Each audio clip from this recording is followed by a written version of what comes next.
And we are live, back after a couple weeks off with a new stream layout. Hope anybody who's watching it enjoys. And if you missed us, hey, we're back. In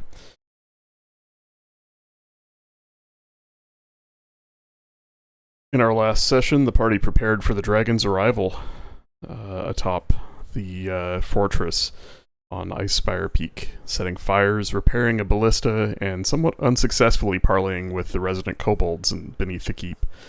The dragon made its appearance, combat ensued with more than one close call before the beast was felled.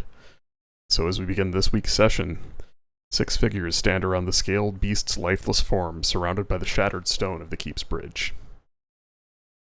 And so, there you stand, around the white dragon's unmoving form. The few kobolds that saw it fall retreating into their tunnels. And a hush settles over the mountain peak, only the whistle of wind to be heard. What would you like to do?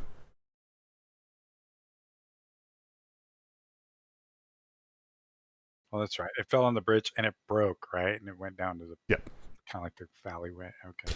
Yeah, and I'm leaving you guys on the combat map just for kicks, so you can kind of relate to the fight that happened, and maybe it'll help kickstart some memories of what you might have wanted to do.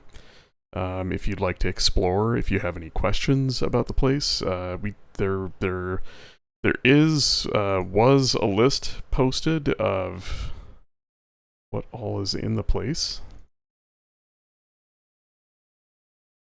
Let's see if I can pull that up. It's in our D&D session Discord channel. It's 2,700 gold in various coinage, and 750 gold worth of gemstones scattered about in the dragon's hoard room, embedded within the ice.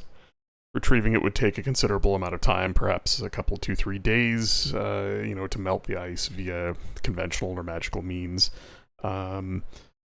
There are 3 magic items frozen under a thick layer of ice, taking an hour each to free. I do not recall I don't think you guys did anything with those yet. We didn't. If you'll recall, Louis left his immovable rod barring the door down below. Yeah, we can't leave without that. So now that we know these kobolds will no longer be a threat to us, I will go get that. Is all this gold gonna fit in your wagon? But of course, Monsieur Oiseau. If you would like, I can hold on to your gold as well. Over Scripple's dead body.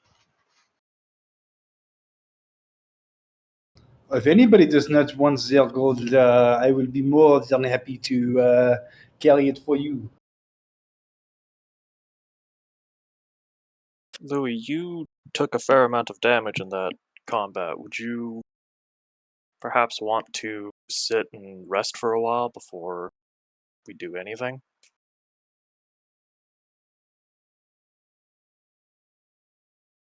I'm right now. It's showing me as full. I think you got healed to full. Oh yeah, Kern did a huge heal on me, right? Yeah, that sounds right. He cast some spells. Yeah, I cast a bunch too. Yeah. And it's interesting because I don't actually see those rolls in Roll20, but yeah.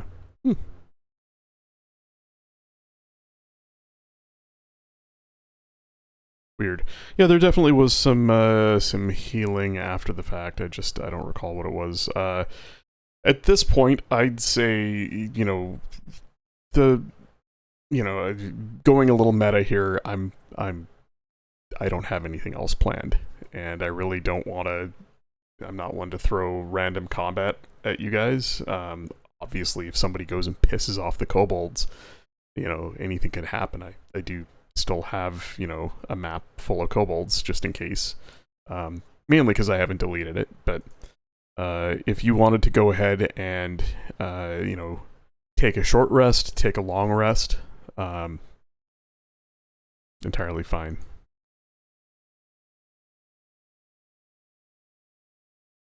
Short rest. Yeah, I'm not so great at melting things. If the casters would want to go up to the dragon horde room and begin working on melting any of that, I can go down into the crypt and retrieve Louis's immovable rod. Do I have anything? I'm a little tapped on spells.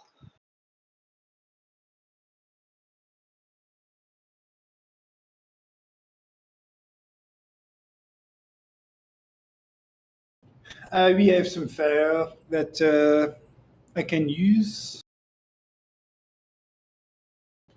I am not tapped on spells because I kept casting Earthbind, which is a second level spell, and then going down. So That's I true. actually have like all of my third and fourth level spells that are open. So I will go blast a few fireballs up there and try and get at some of these magic items that we see. But also, I will try to saw out the fireplace, and that way we can begin to saw the whole room because there is all this gold. Yeah, why don't I work on the fireplace with some heat metal while you fireball the rest of the room? I don't really have any other heat magic. Unless we want a raving fire elemental rolling around. I mean, that would work. Yeah, but I don't want to waste the gem on that. Oh, right.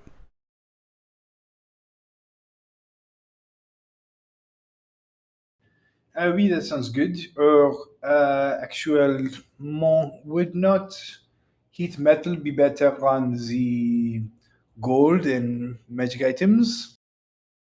That's true. I don't know how much metal is in the fireplace other than the grate itself. I'd say there are enough, metal objects in the room beneath the ice that, you could use the heat metal spell here and there to help free a few things in the room. By the way, for anybody wondering about the 2,700 gold pieces worth of coinage, if we were to do that all in gold, we're talking 54 pounds worth of coins. It's actually not that much. 50 coins to a pound. Oui, if anybody would like me to carry their gold for them, I cannot promise. I am not very good at accounting, and I cannot promise you will get it all back, but I can hold it for you. No problem.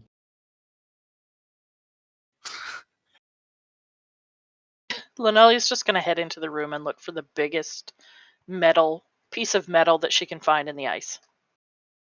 Yeah, so in front of the fireplace there is a large like steel or wrought iron grate.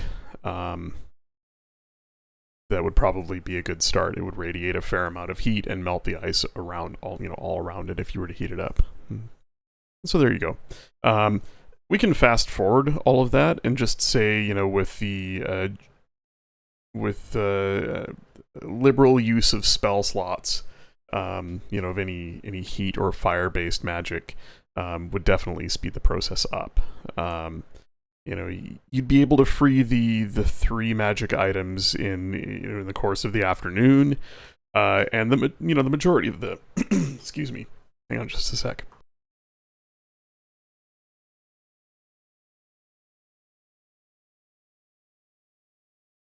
Frog in my throat, sorry. The majority of the coinage and gems you'd be able to free over the course of the next morning and afternoon, and wrap this whole thing up in roughly a day.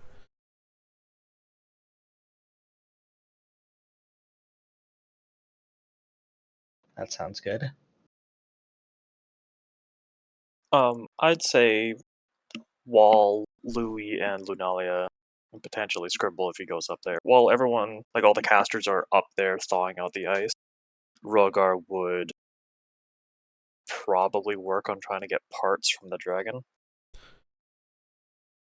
Or like try and get meat from the dragon to make a meal.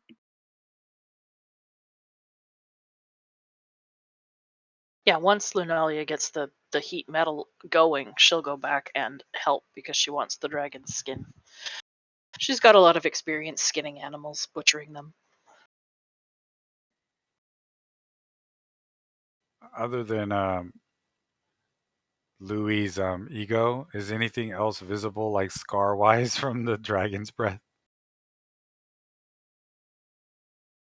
Noro at this point is curious because he's heard about dragons, but he's never fought one or even seen one, and he doesn't even believe it's dead yet. So he's just kind of like still in awe about everything, and he's kind of mad at Scribble for not telling him to make him fly. There was no warning. Just up you go.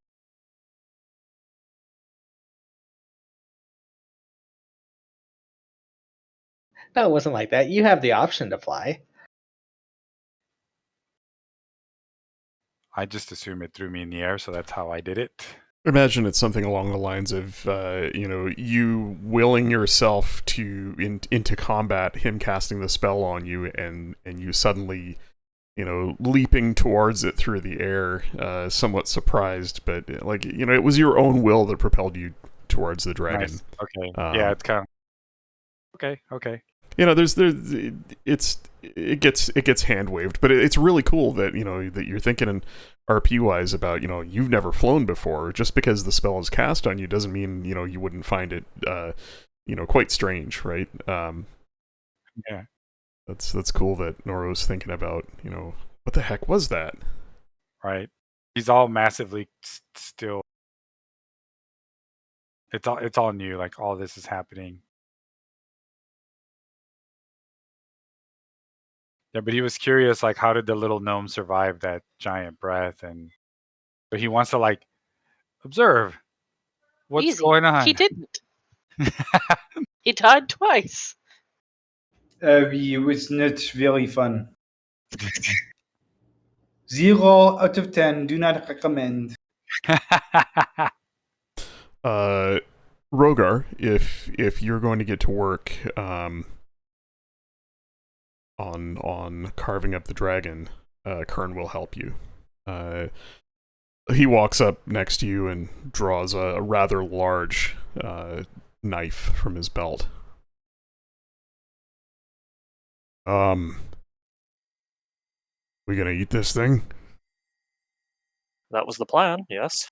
Never eaten dragon.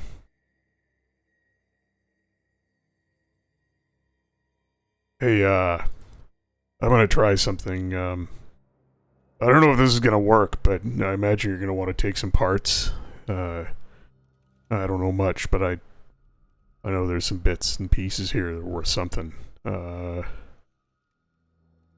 Well, here. He throws his knife blade first into the snow, walks over to the dragon, and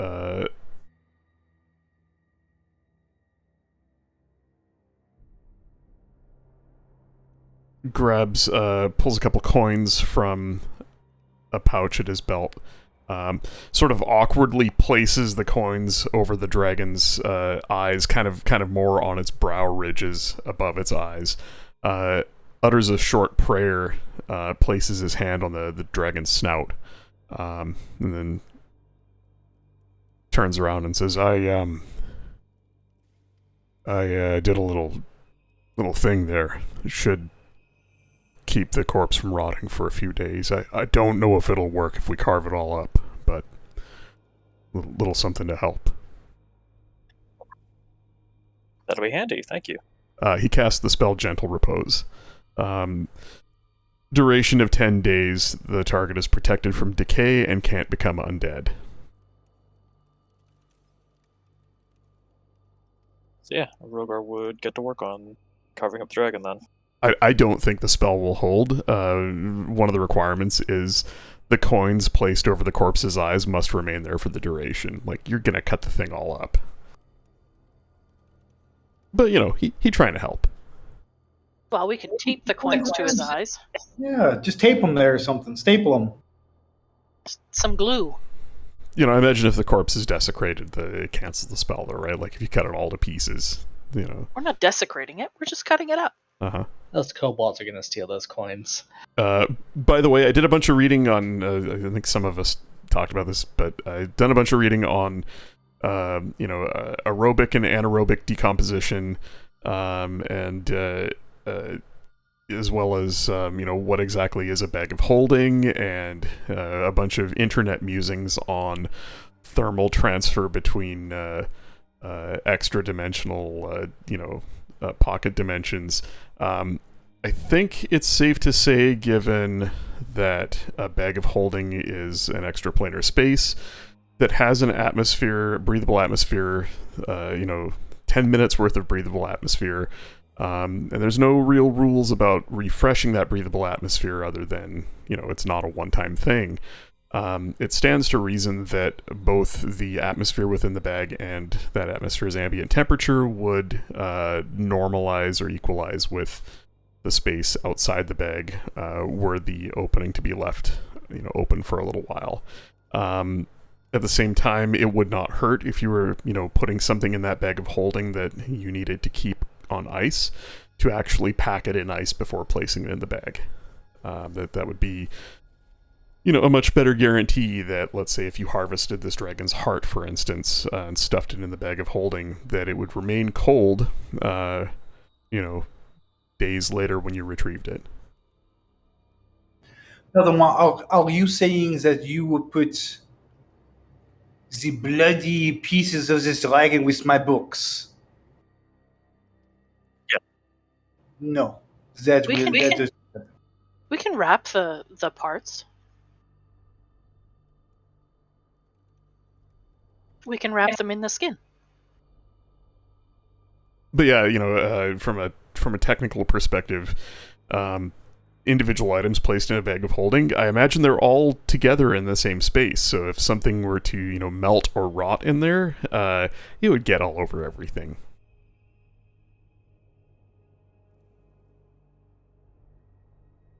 So there you go. And I'll let you guys figure that out. I did roll an Arcana check there in roll 20. Do I know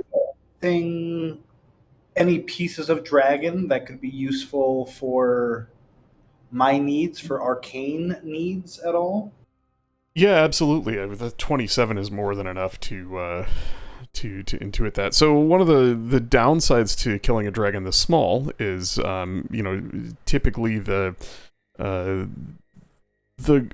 older and more powerful the dragon, the more valuable the parts are, and the more useful they are in, more powerful spells and enchantments. But dragons are creatures of magic, and even a younger one, an adolescent one like this, its components are still worth something. Fangs, teeth, spines, and claws not only have, decorative use and would, fetch some coin, but the teeth especially could be, fashioned into, used as components in like magical necklaces. Bone could be ground and used as, the component in rather powerful enchantments. Sorry, give me a second, bringing my notes up on this.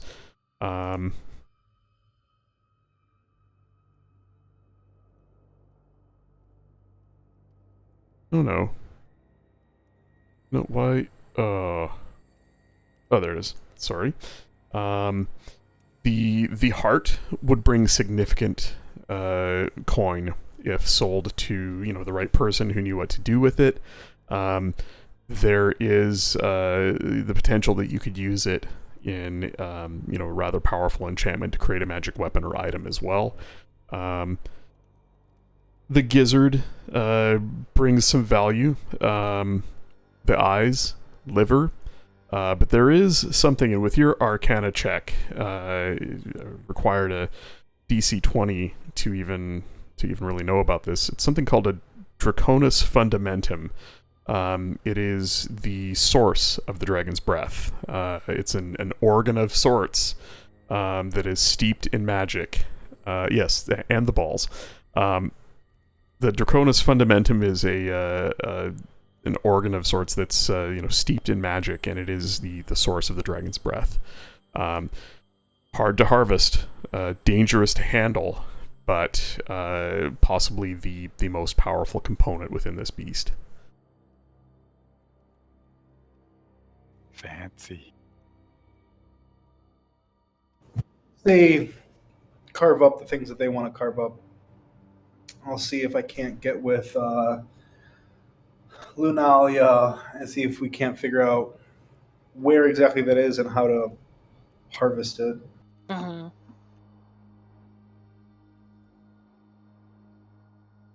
Alrighty. Yeah, she's gonna get to work skinning. Yeah, and Dark, your TLDR is spot on. Parts will rot in the bag after a while. The limited atmosphere in there means that they would keep for longer, and if they were placed in there with a sufficient source of cold, like packed in ice, they'd keep a while. Louis would know that the magical potency of the perishable components, the organs and blood and such, they'd lose their potency faster than they would actually decay. But bone and horn and claw would keep relatively indefinitely.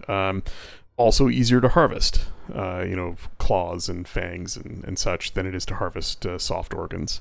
I am sorry. We can use the wagon, and maybe some stuff can go in there, but there is no way that I would put ice in this bag to go on all my books. There is no way that I would put soft organs in this bag. It will not happen. Do you think you could ever get the smell out of this? No. I don't think it smells that bad. Right herbs or enough salt, potentially. It will, but all of these viscera and liquids will ruin my entire library. I can put this stuff in the bag, and we can use the wagon for the dragon parts, but I do not think that we cannot put them in the bag. What about if we put the stuff from the bag into the wagon?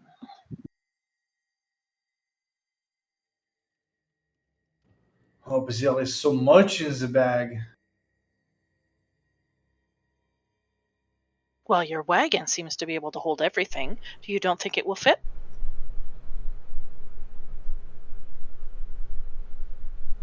Oh, I do not know. C'est possible. I do not. But then all of these, everything will be subject to the elements. I do not. It does not sit well with me. Let's just move everything from the wagon into the bag then, and just use the wagon.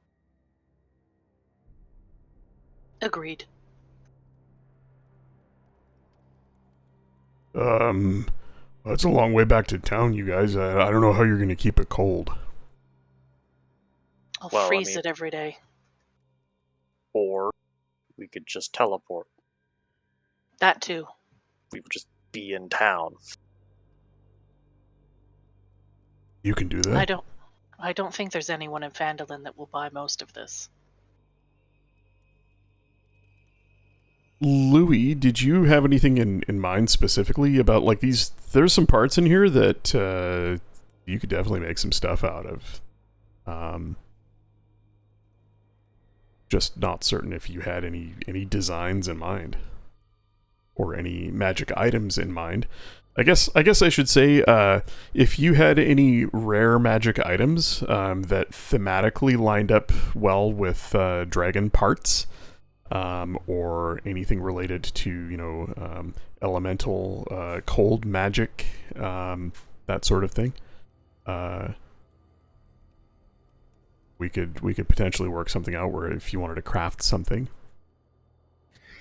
Is it possible that I could take one of Lunalia's pouches and No. use some of the cold magic here, make a bag of colding, like a refrigerated bag of holding?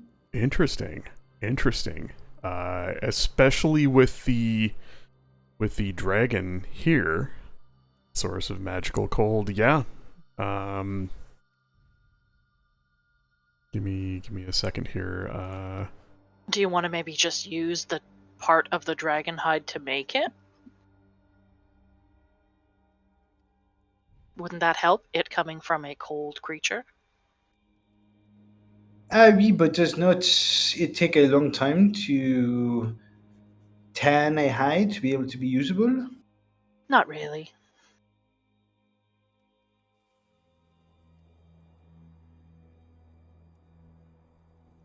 You know better than I, but I thought that I need to dry, and I don't know how this works at all. For a small piece to make a bag, we could have it done in a matter of a day.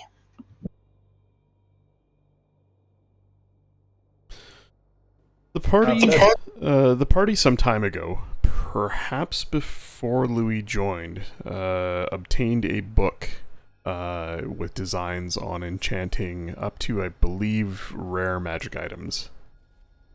No, I think I was here for that. Yeah, I was gonna say you either missed that and were given the book, or you were around when the party got the book. With that book and let's say some of the dragon's blood, and perhaps a ground bit of bone.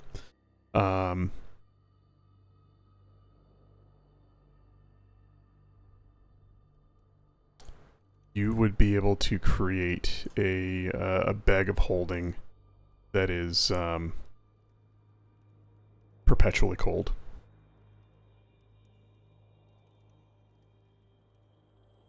Sorry, how long did you say it would take to make? Give me a second. I'm pulling up my old notes here.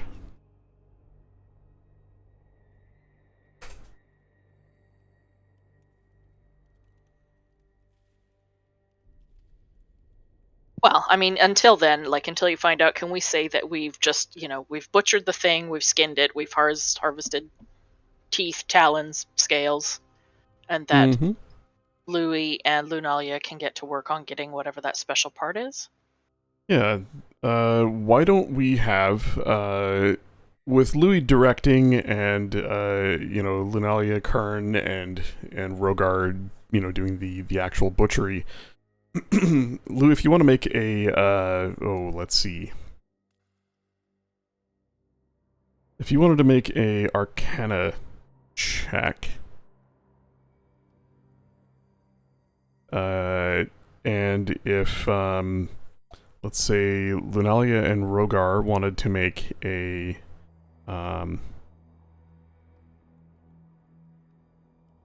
survival checks. We're looking for the thing that makes the dragon breathe cold Yeah. air, right?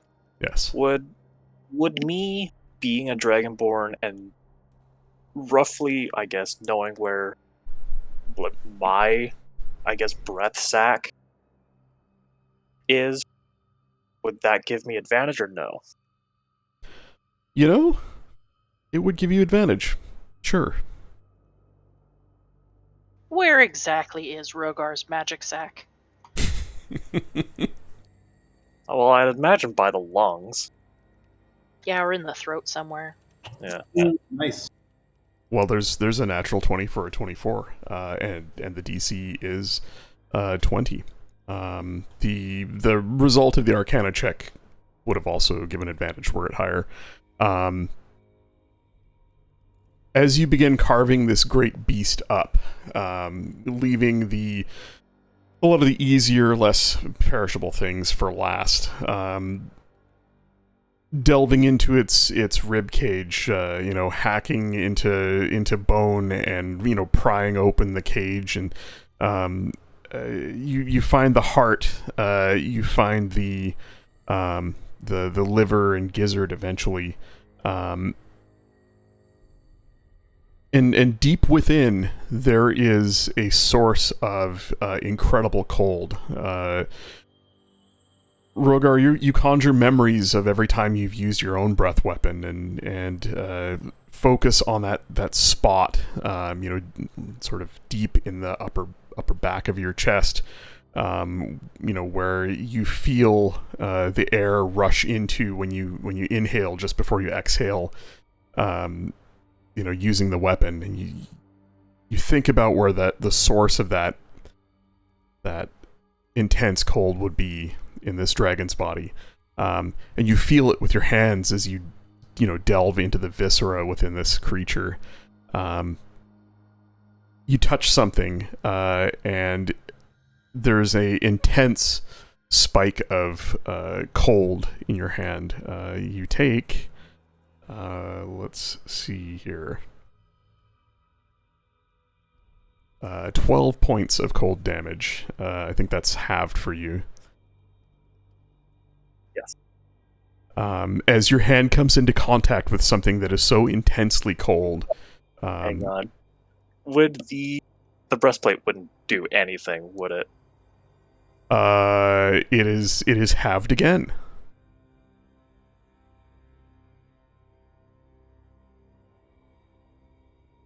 Cool. Yeah, technically it is a dragon's breath weapon.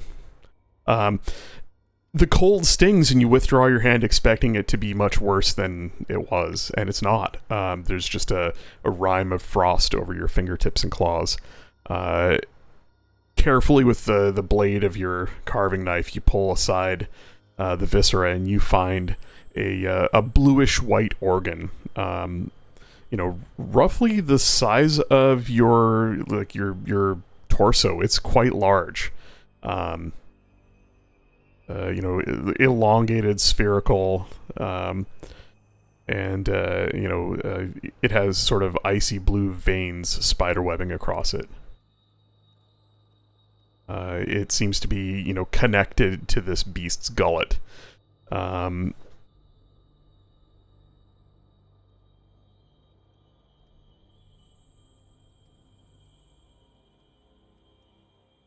What is that organ called again? It is called the Draconis Fundamentum.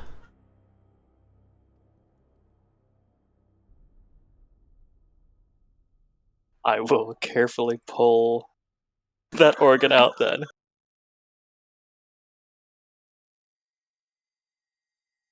You go ahead. You pull his pengu.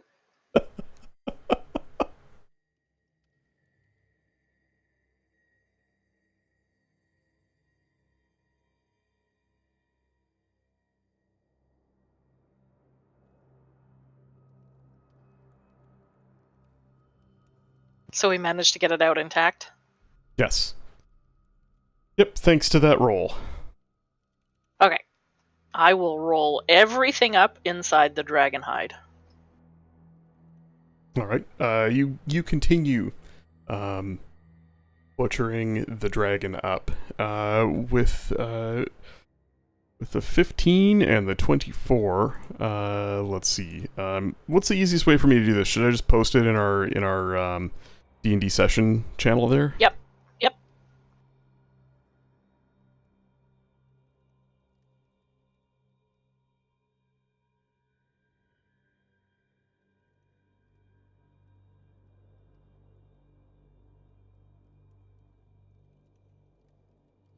I mean, we don't have to take all the meat with us. We can take enough for a couple of meals, maybe. Yeah, I mean, Rogar's planning on making a meal before we set out. Mm-hmm. Well, we're camping out here for at least like 24 hours, right? To do Yeah, we all gotta the melt shit still. melting and yada yada. I forgot. Kern's got to make a survival check as well. That's a natural one. That's a natural one. That's weird. Why is it not asking me to pile of garbage?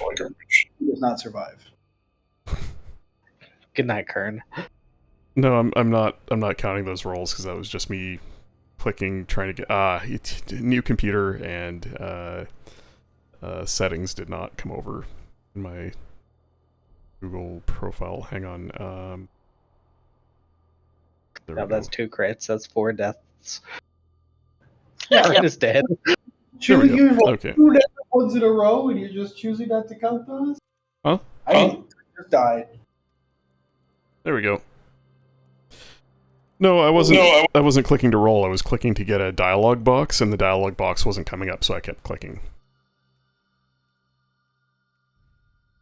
So I'm not counting those. Don't worry, it helps you. I don't want him to get a natural one for you. That would be bad. It would affect the haul that you get, because he's also helping butcher this thing up.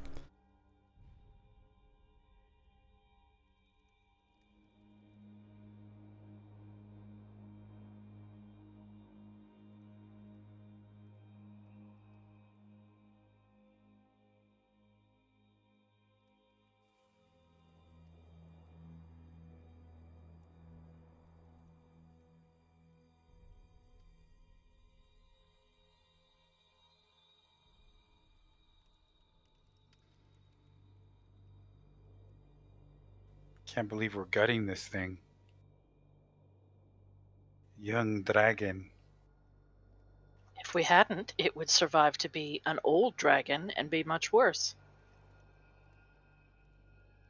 So- What are you trying to harvest from it? Or is What are we that- trying to harvest? Yeah, like, I mean, I know we got the Draconis Fundamentum or whatever, the Veiny Draco Pengu, but are you like the skin, teeth, talons, bones, lungs, heart? So Yeah, I don't know about any of the internal organs. It depends on what anyone who knows anything about dragons thinks they want from it. So- I know Rogar wants some meat. from this list that I have here, tongue, heart, gizzard, horns, spines, bones, fangs, eyes, liver, the Draconis Fundamentum, and blood. If you have a container that can hold something that is incredibly cold, its blood is freezing to the touch. But I don't know if you have any containers that you could hold it in. Also, a fair amount of it is spilling out. Not only from the wounds it sustained, but from you carving it up. So I don't know if that's something you would have had to try and get at right away. Louis, you know the white dragon's blood, especially a younger dragon, the blood is not as strong as that of an elder drake, so it's probably not worth as much as its organs, and it's definitely a lot harder to handle. With this list, and based on your rolls, you could pick the heart, gizzard, or liver, one of those 3. 2 I would horns, say the heart. and that'd be the obvious choice. It's the most valuable piece. 2 horns, a collection of 8 or so spines. From its back. Some of the larger spines. 17 teeth, 8 claws, and enough scale and hide enough to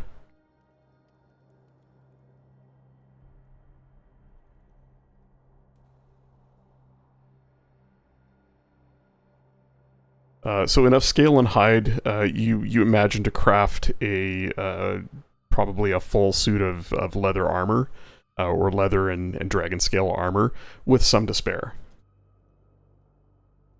Awesome. Wrap it up. It's all gonna get wrapped in its own hide. I had a little table and some difficulties listed for each of the parts based on some research I did online, some other homebrew that people have done. And that is what you get. Here, I will post it there. in the channel. Noro's like, I guess, helping put this stuff away. And I guess Noro starts looking at the claws, like the individual claw, and he's kind of like looking at it, and he's matching it to the bear claws that he has on his neck from the necklace he wears. He's just looking at the sizes. And you can say Noro's looking at Rogar, but he doesn't call him Rogar anymore. He just calls him Dragon Slayer. It's like your new necklace. And then I mean, I technically already have my own. Lifts up his gums. Yeah. Right. But I'm like, your necklace, your prize. Who has 2 claws and kills dragons? This guy. This guy. I can help you add these to your necklace if you'd like them, Noro. Nope. These are his. Think of it as I guess it's a Goliath thing where like it was his kill, his prize, it belongs to him. Yes, even though I can see he has his own teeth and his own claws, but it's more like it belongs to him. I cannot use it, can't touch it, can't wear it. Like a respect and honor thing. You killed it? No. You're the one who dealt the finishing blow. I mean, yeah, but I don't see it as like, I guess this Goliath doesn't see it as being the one that did it. But we all did it. That's true, we all did it, but we're so like individually, Noro is gonna follow the culture of Goliath where he's competitive, so it wasn't his. It's more like Noro took advantage of Rogar's kill, and he doesn't feel that it's fair. But So at the same time, would you not have been taking advantage of Louis' kill? He kept it on the ground at risk to his life. I'm too dumb to understand that. I mean, I Noro's see. too dumb to understand that. Yeah, Noro. Yeah.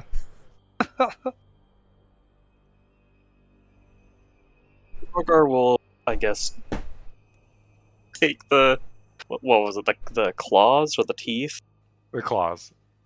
and just not. He's not taking them because he wants to make a necklace out of them. He's taking them just to like kind of, I guess, Okay, appease, Noro. Yeah, Right. appease Noro. Like, Right. all right, I understand your sense of honor for, I guess, defeating a worthy opponent. You taking all 8 of them, or Whatever he's handing me, I guess. Yeah, we'll say it's all 8 of them. yeah, these things are massive. Like there was 12 to start with. You managed to get 8 of them intact. The others were either broken in the fight or broken as previously broken or broken as a result of a slip of a knife or whatnot. But yeah, these claws they're a lot bigger than bear claws. Yeah, let's just say Noro might be a little jealous. I guess Rogar might catch Noro like stealing glances at the claws. Yes. Longingly. Yes. That Goliath nature. So once Louis has finished making the bag for Lunalia,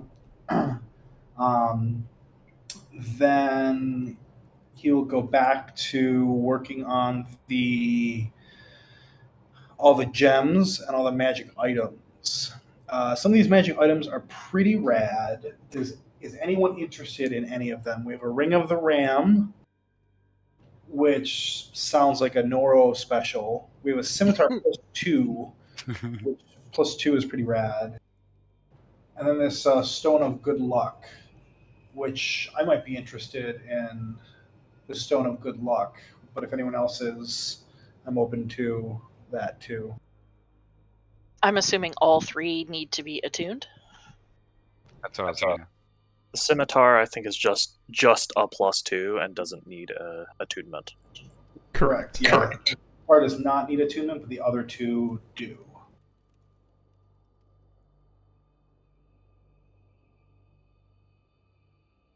Yeah, I don't need anything.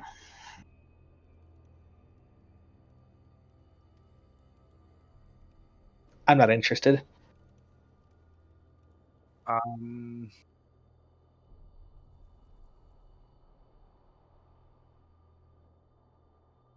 I don't. I'd have to give up an item for that ring, an attunement slot. But you can unattune and attune things. It's not like you lose them, Nora. Like right now, while we're short resting, I'm going to unattune my Staff of Healing. I see. Louis, Louis, can you make a? This is just for enchanting for the Bag of Holding. Can you make 2 spell attacks? Sorry, not spell attacks.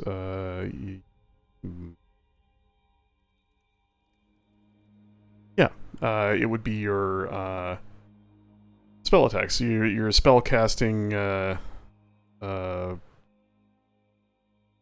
Spell casting ability checks.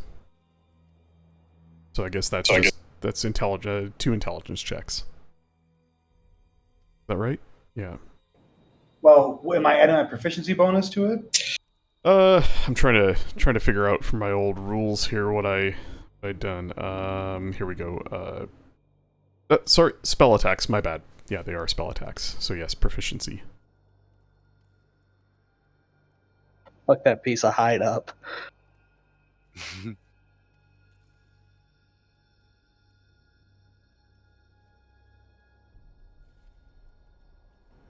Nice. You say 2 of them? Yes, please. And a 1. No. Awesome. Wow. Holy shit. Wow. Who Wow. are you? Where were you? Why is 1 a +4 and 1 a +8? I don't know. You're going to click the same thing for both of them. They're both a D20 plus 9. Oh. Neither were natural 20s. I rolled a 15 and a 19. Oh. I don't know why they're highlighted green then. Is it because they're above 20? This was happening to me when I was playing with my Monday Night group. For some reason, it's like it rolls a d20, and then it's also saying that it's rolling a 1d0. And so then it looks at it and says you rolled a 1d0, you rolled the maximum amount on a 1d0, and so therefore this is a crit. So I don't know why, but if you look at it, the math is right. 1d20 plus 9 equals 19 plus is 28. But I don't know why it's giving this +0. That's weird. Oh, yeah. But then the other one is d20 plus 9 to 15 plus 9 to 24. So neither are crits, but a 24 and 28. Yeah, weird. Cool. Yeah, no, those are certainly more than the DC 13 that you needed for enchanting, and there is no material cost. I took the cost out of the parts from the dragon. So do go ahead and mark yourself off 2 level 2 spell slots or the equivalent. So if you need to burn 2 level 3 or 4th level spells. That's basically what it would take to make the bag. I'll use 3rd level slots. Okay. This is not. Hang on a sec. Really? Nope.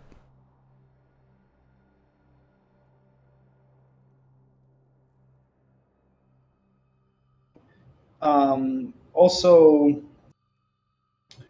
you do see Louis while he is working on all this stuff. At one point, you do see him remove the gauntlets that he has been wearing. Oh. Oh. And Nero, I do not know if these things will interest you, but these gauntlets, they can be very nice. would you be interested in using these at all? Noro just looks at like your hands, and then he looks at his, and then he checks again. They'll grow to fit you, I'm sure. Ah, oui, of course. They will make sure to fit a man of your stature. He's like, how? Magic. This world is showing me so much.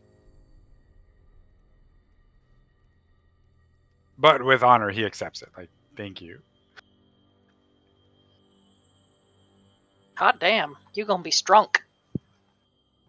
They really only, they do require attunement, and your strength score is 19 when you wear these gauntlets.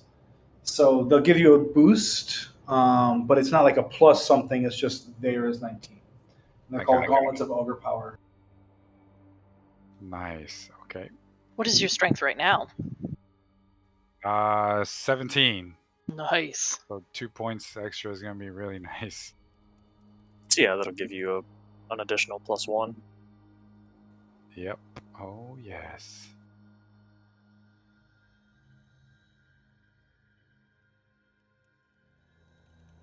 I just delved them in chat. Yeah, and Nice. RF, if you're curious to the homebrew enchanting rules that I'm using, I posted them there in the chat as well. So you can see it's an uncommon item, and I deemed it to be equivalent to a second level spell. So it's 2 second level spell slots, over the course of a total of 4 hours, channeled through 2 times 200, so 400 gold worth of materials, with a DC of 13 for each one. And I'm hand waving the materials because you have magical dragon pieces in front of you. Okay. When I built this table, I kind of tuned it to sort of fit, the loose magic item values, that Xanathar's guide and I think the DM's guide suggest for the different ranges of, the different tiers of rarities, as well as there's sort of there's a price guide we've used before, right? The Discerning Merchant's Handbook, or whatever it's called, that I've posted in the past. Trying to basically follow Xanathar's guide's theme of, if you make something yourself, whether it's magical or non-magical, the DM should, roughly make it cost half as much in components as if you, bought the item outright.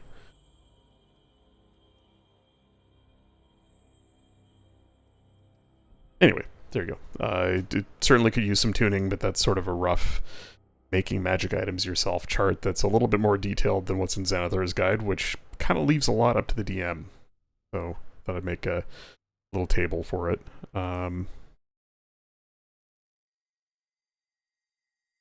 Is that Louis' shack up on the roof here? Yes. I've been using it as my workshop. Ah.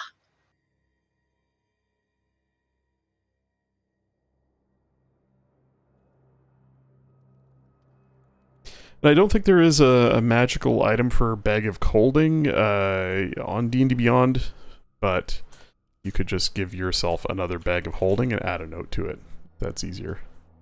Oh, I am not interested in carrying this. I will give it to Nadia. Yeah, so she'll start loading whatever pieces and parts will fit in it. I'm assuming the hide is too big rolled up. It probably won't fit. In the bag, yeah. It's quite a large. The piece of hide that you managed to take is sort of a roughly rectangular, all in one, and you roll it up. Mm-hmm. But it's quite large. Like you could lash it to the wagon, but or somebody could carry it. She'll just roll it up like it's a bedroll and carry it until she can treat it properly. Okay. And she'll hand over a bunch of the meat to Rogar.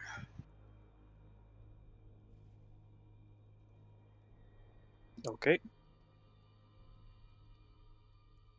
I'm not going to get specific with the meat. There is as much dragon meat as you want. It is fucking cold because this creature's blood is, it has Icy. quite literally ice in its veins. Rogar, it's going to be for you to make anything of this meal, it's going to be an interesting skill check, but it'll definitely be somewhat of an experimental dish, whatever you make. But you could It'll certainly be menthol, whatever you make. yeah, you could certainly harvest enough of it to make a few meals if you wanted. It's quite a large beast.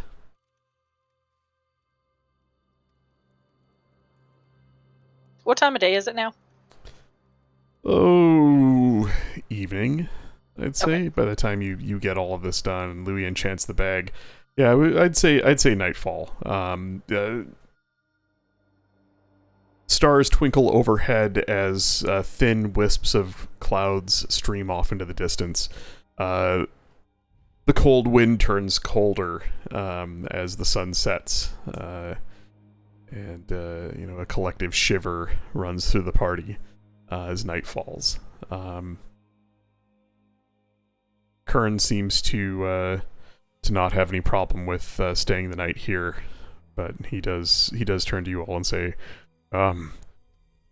not entirely comfortable with those little shits living underneath this place. I'm thinking about staying in the guard tower.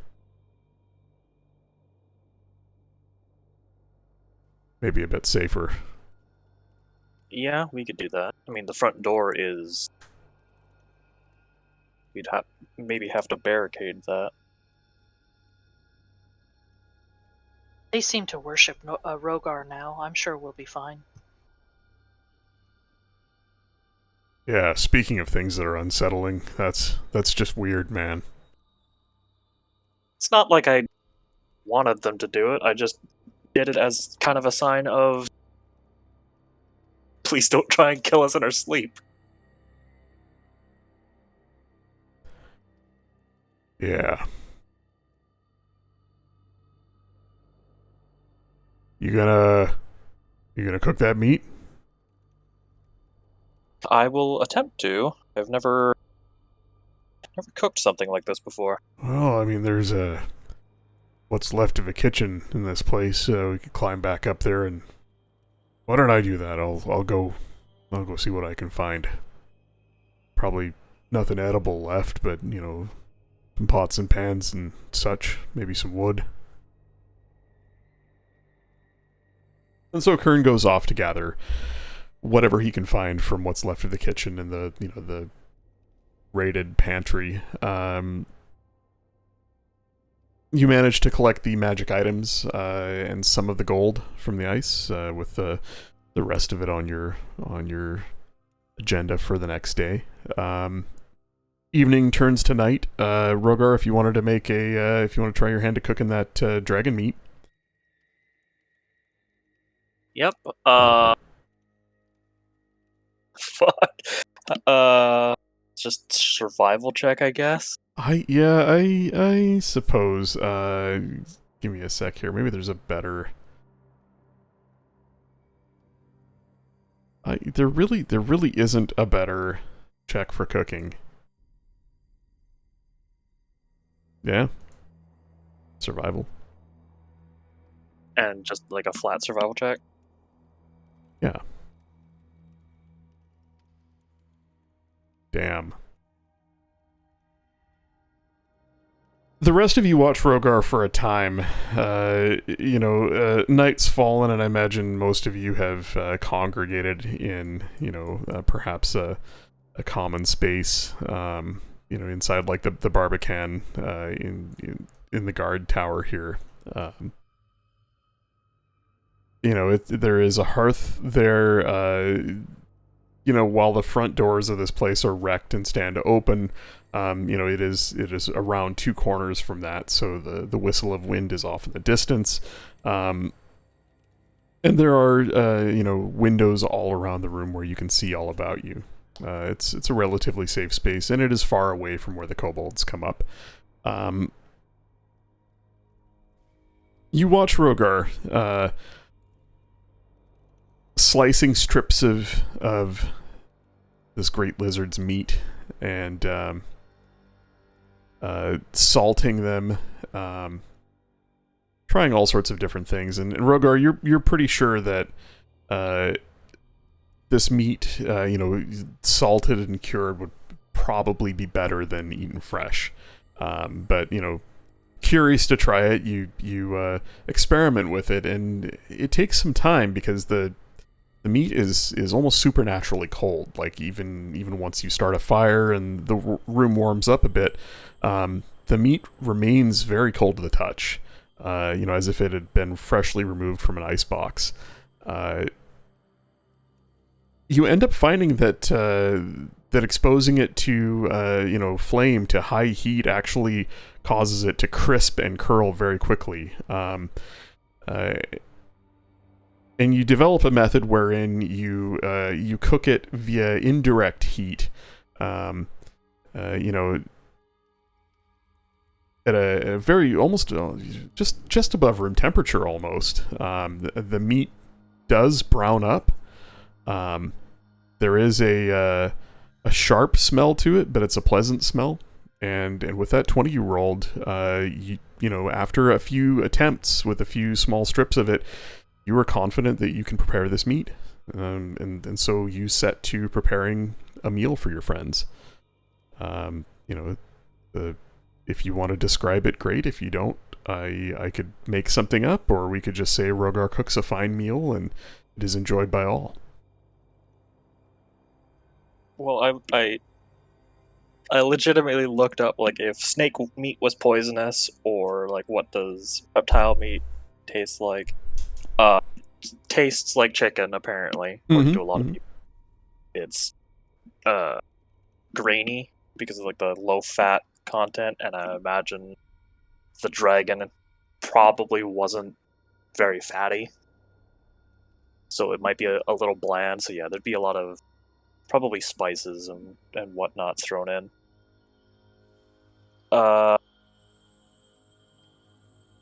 I know last time I joked about wanting to make dragon breath chili,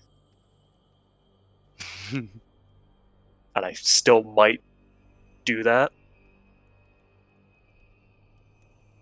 because it's a cold environment and chili seems like a good thing to make to warm everyone up.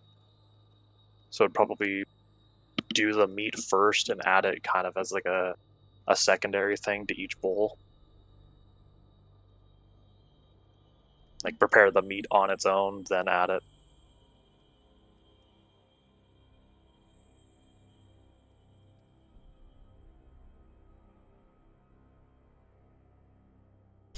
Yeah, you all smell this meal that he's in the process of preparing, and it smells, it better than you thought it would. And as he serves the meal up, those of you that eat it find that it is fantastic. 20 is a great roll. Kern spends a long time looking out the windows, sort of down towards what is left of the town below. And late in the evening, after you've all finished eating or settling in for the night, he kind of turns around and just announces to the air, not to anyone in particular, I don't think I'm going back with you guys. If I think I can. I'll let Gundren know he won't be seeing me for a while. I can do that at least. I've got a spell for that. But I want to spend some time here.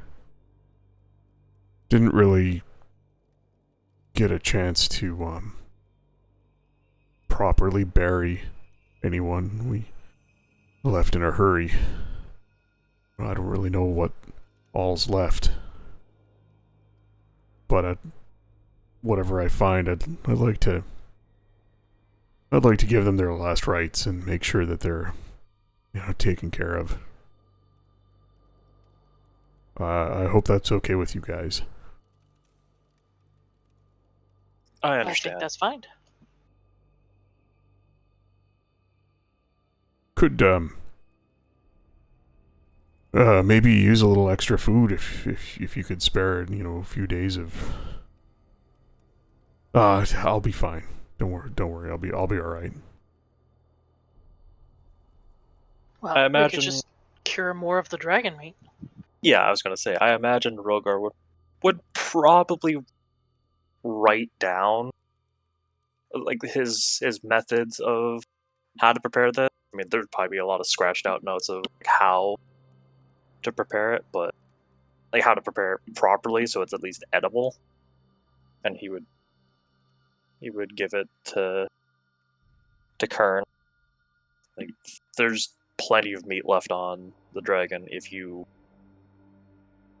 want to eat it. I don't know how much we'll be able to bring back. I mean, kind of want to bring the head back to Phandalin just to show that we took care of the beast, but there's still a lot left. Yeah, you should totally do that. That's cool, man. Like, coming back to town with a dragon's head? Yeah. Yeah, you should totally do that. Drop it from the sky like he dropped the ogre. Are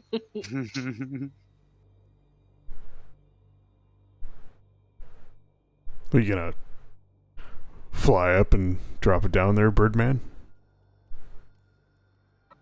Carrying that thing, but these other two can. No, I think just walking it into town might be enough.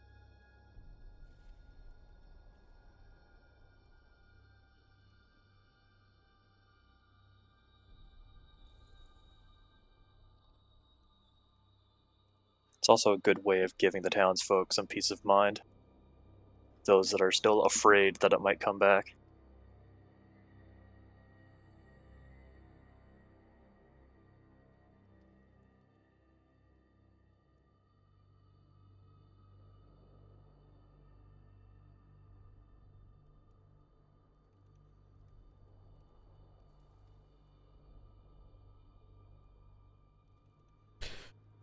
Is there anything anybody wanted to do before we fast forward to tomorrow? And I'm guessing you guys leaving because you've by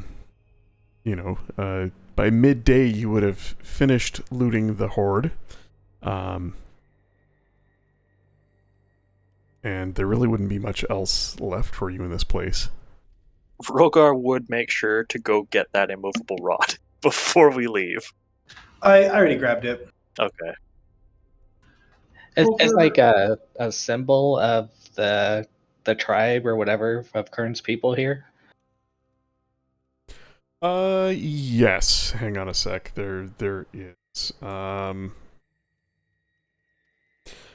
In the audience chamber in the main room here, where I'm pinging, there is a crest of a hammer breaking a sword painted on the floor. And Kern doesn't wear anything like that on him, right? He does not. They're like, would I have been able to find like cloth or anything to like use my disguise kit or mending to make like a tabard that he could wear? Oh, that's an interesting idea. Are there still like sheets left on the beds? Yeah, actually, you know what? Sorry, my notes do indicate that there were some tapestries, very, very simple tapestries hung on the walls, but there is one that, what's left of them, some of them are torn and tattered and, exposed to the elements with, with some of the walls in this place sort of wrecked open. They're faded and tattered, but yeah, there are a couple that bear their clan's symbol. So it's safe to take a long rest then? Yes. Cool. Push that button. Whoosh. Okay, poker. Yes. I was looking at spells. I'm not sure why D&D Beyond is telling me that I have access to this spell I just delved in chat, Divination. It's telling me that it's an extra wizard spell that I think might be part of my class. I don't have access to Tasha's right now. It's in a moving box somewhere. No, but you do have access to Tasha's in D&D Beyond because I bought it and shared it with you guys. Right, but I don't know how to like access the PDF to go into it. I can see like the features and traits on my character sheet, but is there a way that I can actually go and like look at a PDF of it? Yeah. Yeah, you know what? I believe that I... let me just get into my shared drive here. Oh shit, no I didn't. Let me drop You're one in trying to there. look at Tasha's? Yeah, I got a PDF of it. You can go into the source books up at the top. I see it. Yeah, because in just D&D Beyond, it's listed as a cleric, circle of the land, or forest, or circle of the land, grassland spell. But it's telling me that this is a spell available to me. Yeah. Maybe it's part of your subclass? Yeah, it's an additional wizard spell. Like if you look at Tasha's, like up in the source book from D&D Beyond, you can look and see everything. Like we have access to it because he bought it. Oh, so when they say additional wizard spells, that just means like, hey, this used to only be a cleric spell, but now it's a wizard spell too. Yeah, here Yes. if you here's the direct link to Tasha's on D&D Beyond. And under wizard, Yep, it's 4th level. under under optional class features, there's additional wizard spells, and it's listed as a 4th level wizard spell. Yeah, they expanded a lot of the sort of cross pollination of spells between classes to improve utility, as well as adding in some of the new spells like the summons. They just haven't updated the individual spells to reflect who can now cast them. Correct. Yeah. Yeah, and it's part of that's because this is optional. Like when Tasha's came out, I went into your character sheets and flipped a switch to turn this feature on, or I asked you to. Cool. All right. Well, in that case, this is a warning that I am taking that spell. I guess I better read that spell so I know what it does. That's fine. The GM must offer a truthful reply. A single question concerning a specific goal, event, or activity. Yeah. Okay. Cool. And it's a ritual. It certainly is. You're gonna be taking a lot of 10 minutes here and there to ask questions, aren't you? You little bastard. I'm gonna take a quick 10 minutes to just get the actual truth out of the DM. This is gonna Well, be but it could be, what does it say? It doesn't say a short phrase, cryptic rhyme, or omen, right? Yeah, So, yeah. Yeah, it's going to be like looking into a crystal ball. A warm breeze blows from the south. No? A warm puddle pools at your feet.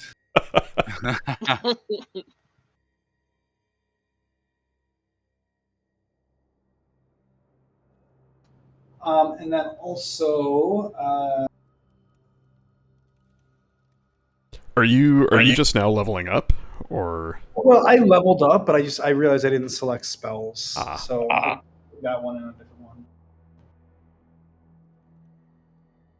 one. I also do have.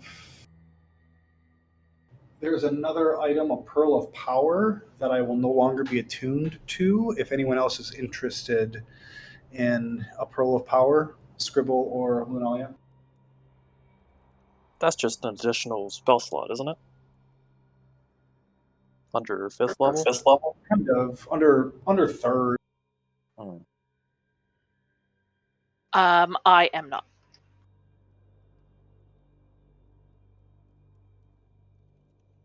So you hold on to it.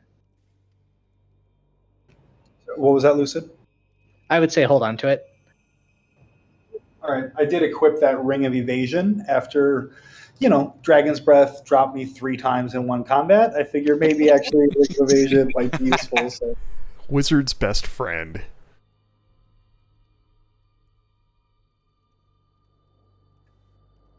Yeah, Nora's gonna give you your new name. The fall down gnome. I don't know. Fall down guy. Louis Yo-yo, no? Leprone. Louis Leprone. Wow. Okay.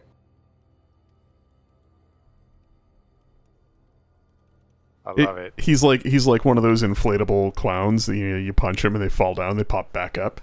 Yeah. So good. Except he's only got about 3 punches in him before, he just deflates. Oh, yeah, and the nicest thing about that Ring of Evasion is it's an automatic success, not like a reroll or a advantage. So it's even better for, people who have low decks. 3 times a day. When you fail one, you now automatically succeed. Yep. So that would have saved me 3 times. Fascinating. But not the 4th time.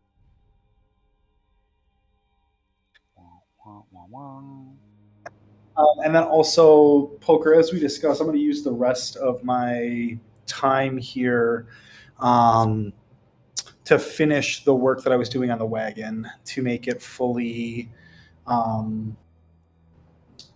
tensors. So I don't know if you'd like, I can make another spell attack thing, like on that chart. What's the spell level of tensors? First level. Nah, I'm just gonna hand wave it. If you had a first level spell slot, I mean, like, the chances of you guys getting into combat and you missing a single first level spell slot isn't gonna be much. Given what it is and what you're making out of it, I think it's a. I can't really see how costing you anything significant to literally just make your wagon float is that big of a deal. It's something you've been tinkering with for a while, and I imagine you would have figured it out at this point, and just so that's it. So out of curiosity, is it noticeable when it floats, or does it stay very close to the ground and you kind of people might only see it if you hit a little bump in the road and it sort of glides over it? Or no, it's all like illusory, so there's still wheels on it, which then in the snow that we have right now, it looks like there's little skis on it. Oh, cool. Okay. So unless you're actually paying attention, you don't realize that it's not just a regular radio flyer. So it doesn't raise up in the air and the wheels fold underneath, DeLorean style. And No, not Louis is not that flashy. Where we're going, we don't need ruts. But you will notice that while he is no longer wearing his gauntlets, his arms are emaciated might not be the right word, but Noodle arms. he is no longer strength wizard. He's relatively old for a gnome as well, is he not? Oh yeah, I mean he's gray hair, balding, a little pot belly. Yeah, so he's got old man arms. He's stout though, he's got a decent con, but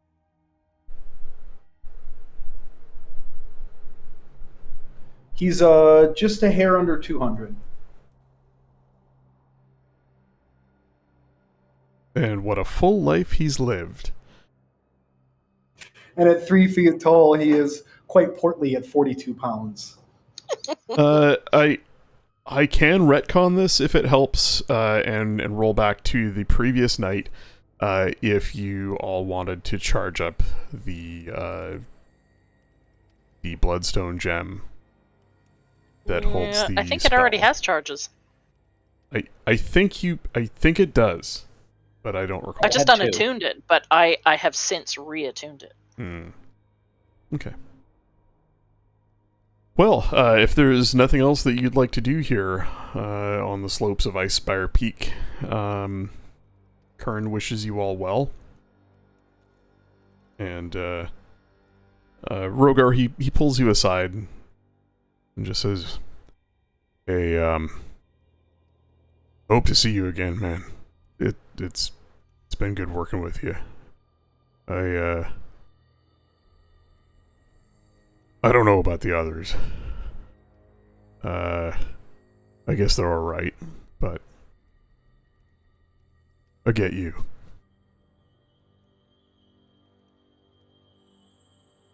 Be safe and keep your nose pointed the right direction."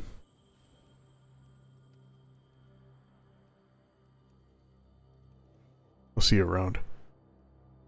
Wait, hang on. Was he talking to Rogar? I Yeah. was AFK for a sec.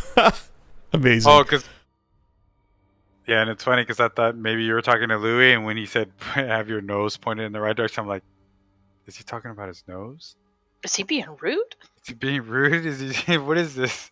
I think it's funnier that he was talking to Rogar, who was not paying attention, Yeah. just Rogar- looking off. Sorry, what? You were talking to Rogar's me? like, what? Yeah, I was legitimately away from keyboard. I'm Um, sorry. Hey, sorry, you were staring off into space there. No, man, I was just saying, look, I don't know, the others are alright and everything, but, I get you. I think you're a good guy. I think you try and do the right thing. I hope to see you again and keep your nose pointed the right direction. You'll do good things. I'm certainly hopeful I will.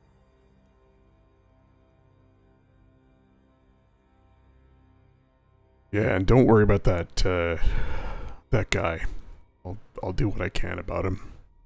You know, Alright. if I can't do nothing, I'll make sure he gets a good resting place anyway.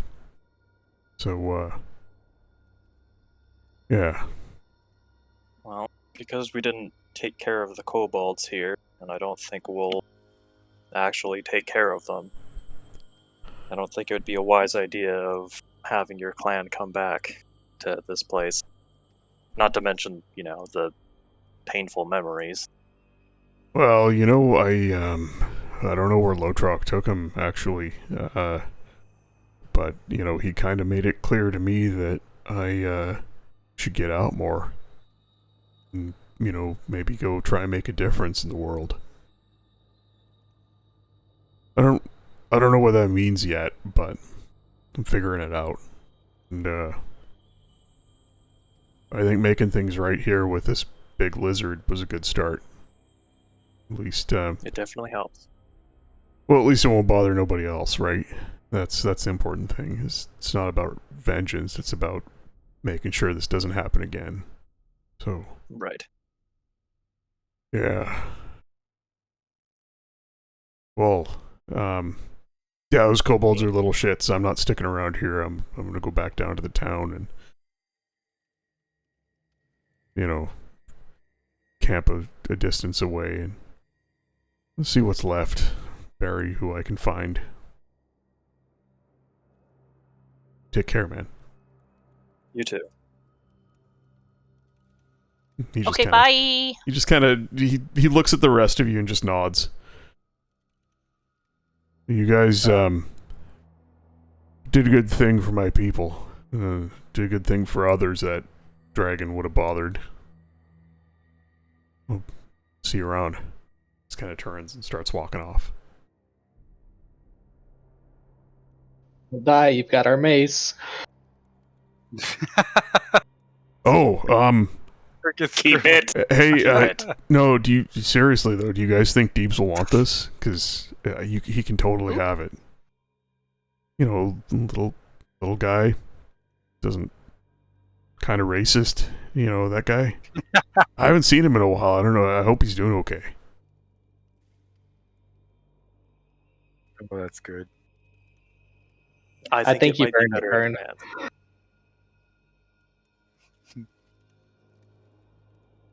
Yeah, well, I don't think I have, but I'll keep trying. Thanks.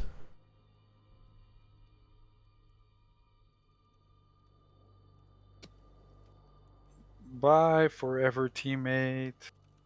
So, where are you guys off to? Probably back to Phandalin to collect our reward. All right. Yeah, back to Phandalin to, let them know they don't have to worry about a dragon. Well, this dragon anymore. Yes, this dragon, because, the world is full of them. Oh god, scary because imagine what it did I mean, and this is a young dragon, right? Yeah. Yeah. It was between young and adult. Yeah, call okay. it adolescent. It's It's a college dragon. yeah, late teens, early 20s dragon. Wow. Don't even want to know what a full one does. You'll get there someday. Everything this one did, but worse. Yeah. Oh, God. And It has lair actions. 5 times. It can KO Louis like more than twice. It'll knock Louis down once and he won't get up. Jeez. No, he's got that ring now. He's unstoppable. I'll have to go back to trying to kill Scribble. Wow, true. All right. Rocks. So the party circles up with their recently harvested dragon parts and clutching the dull red gem, which begins to glow faintly. You all circle up and with a gut-wrenching twist disappear. There's a faint pop, a brief flash of winding light as you're pulled through space and time, and you reappear. Refresh my memory. Is it by the pond? Yes. Yeah, you reappear in the small glade by the pond behind Darren's place.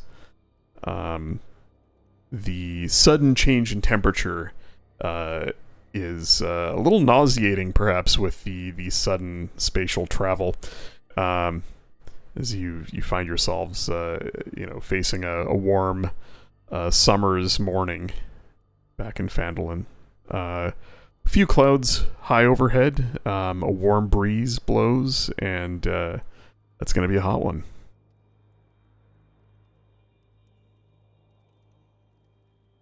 What time is it? It's like morning or noon? It's late morning, let's say. It would have taken some time for you to finish packing up, grabbing the rest of the loot, thawing it out, etc., and saying your goodbyes.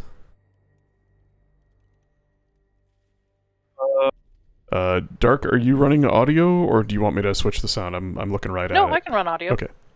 Just didn't know if you had it open or not. No, I do. Well, I kind of want to bring the dragon head to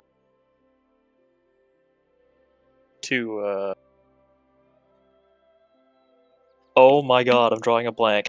Paramon, Ulrich. Ulrich. There you go. Well, yes, Ulrich given the reward, right?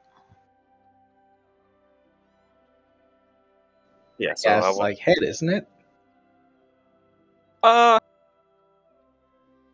Yeah. Could probably like Rogar and Noro carry it on like one shoulder each. Maybe. I don't. Yeah, you know what? Give me a second here. Let's see how. So this dragon was a sort of hybrid between a young and an adult, which are a large and a huge creature. So it's somewhere in between. I sized it as a large creature there towards the end of the fight, but it's pushing the boundaries of what a large creature is. It certainly wouldn't have been big enough to like eat one of you whole. But it definitely was like bigger than an ogre. So let's see how big that actually is.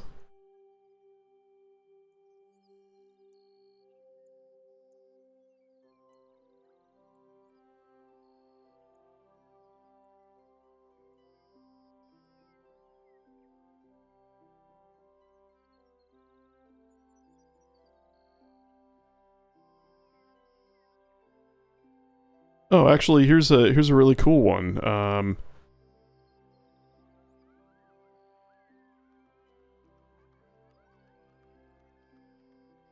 Not sure if this is... Yeah, this is in the context of... I think this is in the context of D&D.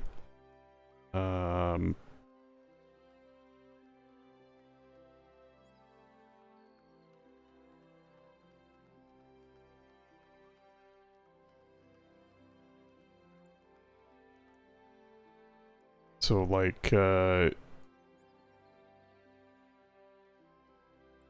like this music. Doesn't feel like we're on a snowy mountain. Yes, because we're back in a nice sunny town. Oh, what's this, Poker? D20 pub. that's a pretty cool comparison chart there. It would be the Wow. the one listed as young adult/adult, that kind of one in the middle there, whose head is still visible. So, you know, his head is going to be roughly like the size of a human torso. Okay, so not that big. Yeah, so, Okay, so take a body, cut the head, arms, and legs off, and that's the size of this dragon's head.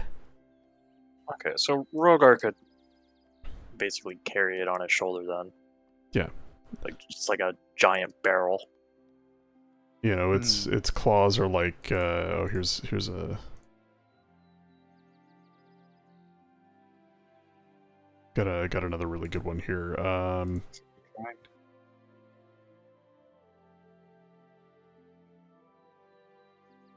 Scrolling down that page a bit, there's this size comparison chart, and so he'd be right in between these two. You can see there, between a large and a huge dragon. Yeah, again, the head is, probably about the size of human torso. Okay. Yeah, those are some damn good size comparison charts. Even if they're Those not are perfectly accurate, like the visual really helps. Yeah, that's really nice. Okay, so Rogar would carry it down to the, I guess, a militia headquarters. Looking for Ulrich. Yeah, we'll switch the map here. Back to the town map. You guys all on it, and set the zoom for the stream. The mimic dragon roars as we walk with it. You are such a dick.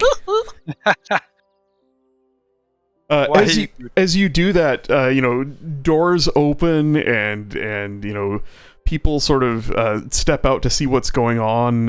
Passersby on the street stop and gawk at your party, with this dragon's head and a wagon full of parts and whatnot.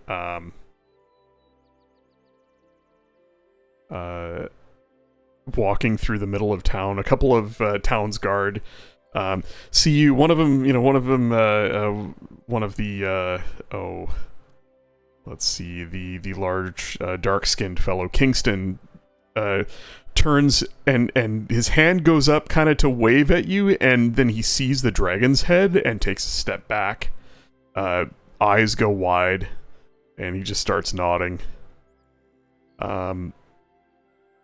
Yeah, so as you head towards the barracks, the former Sleeping Giant Inn, with your haul, one of the a guard sort of lazily leaned up against the porch of the building, brightens up when you all show up, sees the dragon head and turns and shouts. Not more than 30 seconds later, Ulrich steps out the front door, looking like he's had a couple of rough nights. Hasn't had a great couple of nights of sleep. Oh, wow, that is bigger than I thought it would be.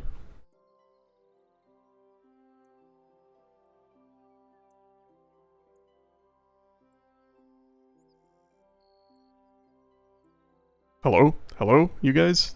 Stop chatting about Hello. loot. He's talking to you.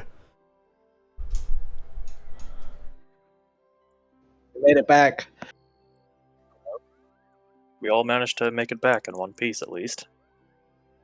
Can't say as much as of the other dragon hunters that went out. Any idea how they fared? They died. One fell out of the sky.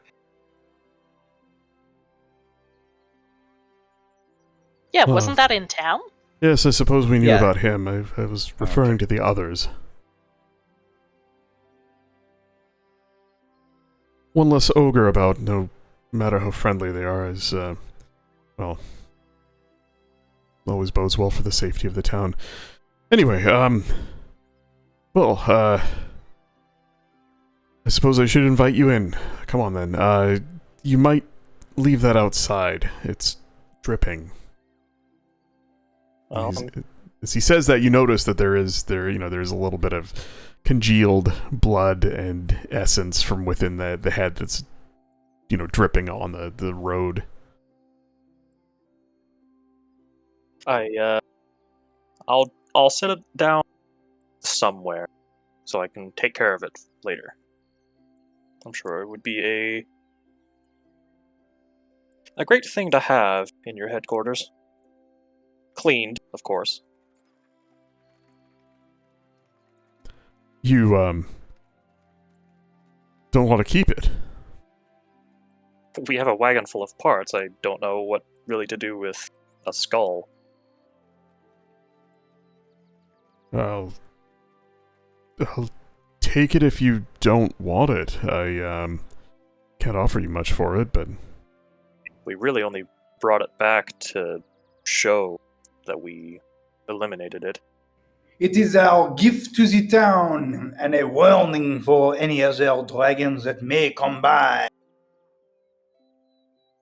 But more of a sign of eliminating a threat. Well, I have an idea of what we can do with it. Hang on a minute, and he calls for a couple of the guards, mutters some hushed whispers, and they both nod, snap to attention, and shuffle off. They'll take care of it, don't worry. So, I'll take that as proof enough. Your coin is not here, but it will be. Well, I don't have 1,000 platinum just laying around, but it's on its way. I assume coming with the additional reinforcements? Yes, among other things. I believe we ran into them along our way, well, to get a weapon. Did you know? Yeah, we told. Didn't I'm we sure already we tell him told this? him. Oh yeah, Yes, we told him who's that's coming. right. You guys have been back to town since then, right? Yeah, of course. Yeah. Yeah. I think Rogar actually talked to him. I don't remember. Yeah. I don't think I'm sure it was Rogar. Yeah, I think it was. I don't think it was a long conversation. It was Rogar or it was Scribble. It was Might have one been of the me because I got the health potion from him. two. It was, yeah. Yeah, it was. He says, well, I suppose they're delayed, but your money's as good as Dralamar's word, which is as good as gold. I wouldn't worry, and I'll hold it here for you if you are off on another errand. Paramon is looking for you when you have some time. Where is he then? I believe he's taken a room at Lenine's shop. I think he's there hard at work on something, delving into some research about something beneath Trezendar Manor. I didn't pay too much attention, but he had some exciting news, is what he said. Well, that's good to hear. Maybe we'll head down there. Although I'm sure a few of us would like to rest a little or perhaps take a bath. Yeah, he kind of his gaze sweeps over the group and he nods. Seems like that's in order. Well, good job. You have my thanks and the thanks of the town, and you'll be seeing your trophy around shortly. If you would like, I think that there might be a ways that I could, animate it or make it maybe say something for you, or have a like illusion of a big breath coming from it. We could do some fun stuff, you know. He just kind of stares at you. Right. I think what I have planned is enough. But thank you. Okay, but if you change your mind, please let me know. Right. I just picture, on the entrance to town, the stupid dragon head. Welcome to Phandalin. Dragons beware! Ha ha ha! Stay a while and listen. Wow. Louis Lammer is the greatest wizard to ever walk these halls. That dragon skull would get destroyed immediately if that's what it said.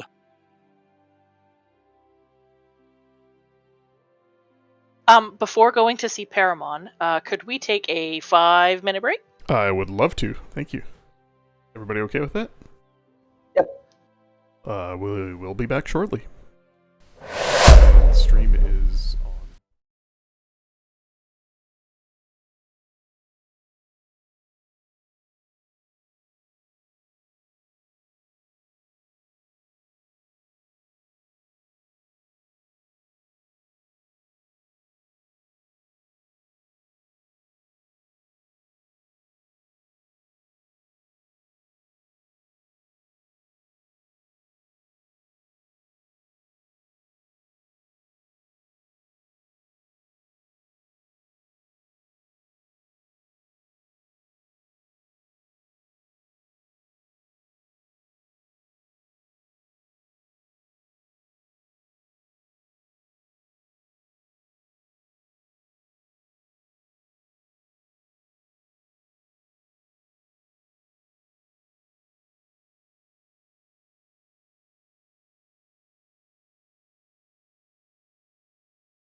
And we're back for literally nobody watching, as far as I can tell, which is kind of just the way I like it. If ever you guys want to stop streaming, let me know. I'm not super comfortable with it, but we've been doing it for so long, and it is nice to have the back episodes to go back. And I probably spent an hour and a half, watching stuff from like 5-6 episodes ago to catch up because I didn't take notes, and it was very, very helpful. We don't have to do that anymore. Now we can just bug WeRay for notes. Yeah, no kidding. Fucking handy guy to have at the table. I've been doing that like the whole time, actually. I think Poker, I sent you a link maybe like way back when, but maybe at that point you didn't realize that it was like, oh yeah, this is a living document that I just continue to update. Yeah, I totally didn't. Like, I used to do that. I use a tool called Notion, which is sort of like an online wiki.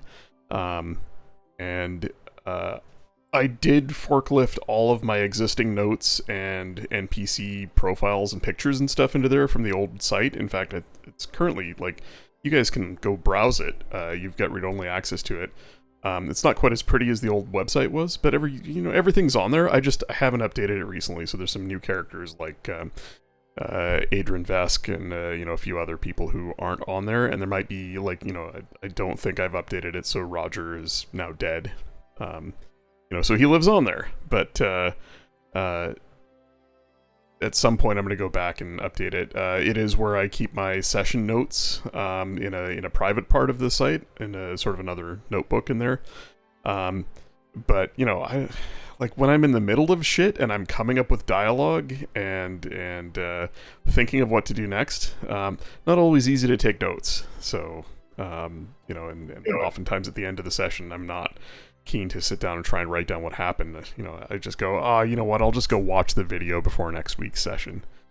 And then that snowballs into, now I've got to watch 6 videos and scroll through them to find the 5 seconds of dialogue where this guy promised something. So we've gotten our reward from It hasn't shown up yet. You've gotten confirmation that you will be rewarded when the rest whenever the hell they get around to it. Yeah, and you are free to roam about the town as you wish. You've heard from Ulrich that Paramon is looking for you and has some exciting news. He is at the Lion Shield Coster in a back room that he's rented or borrowed. And you're free to do as you wish. So, what do you wish to do? So we should be level 8, number 1, right? Mm-hmm. Yep. And okay. We're gonna rest. Yeah. So I think I want to go. Well, it's late morning. We just got to town. We handed the head in. We go find Paramon? I think that's a good idea. Yeah, I think so. Find Paramon and then prepare after if he asks for anything. Yeah, I mean, Lunalia wants to unroll the scale hide and get it properly cured and figure out what we're doing with these parts. Mm-hmm. Okay, so yeah, let's head to the Lion Shield Coster. And on the way, she's going to hold Noro back for a minute. And let the others pass along. And she will pull an item out of one of her pouches and hand it to you. She made it last night while everyone was sleeping. It's a braided cord. It's a torque. I don't know if you know what a torque is. It's a type of necklace that at the ends, rather than the torque ends are usually blunt, but the ends of these, she's woven the leather, it's dragon leather from the hide, around 2 of the mid-sized dragon claws. I'll send you a picture of what it looks like. I know you think that the honor was Rogar's for the kill, but we all participated, and you did get the killing blow. So I've made this for you. You trying to make Noro cry? Because it's working. So much honor. Thank you. See, because he's starting to accept you guys as his tribe, right? So then he's like touched. Good. Wear it with pride. God, Lucid. Dragon twerk. Not twerk, torque.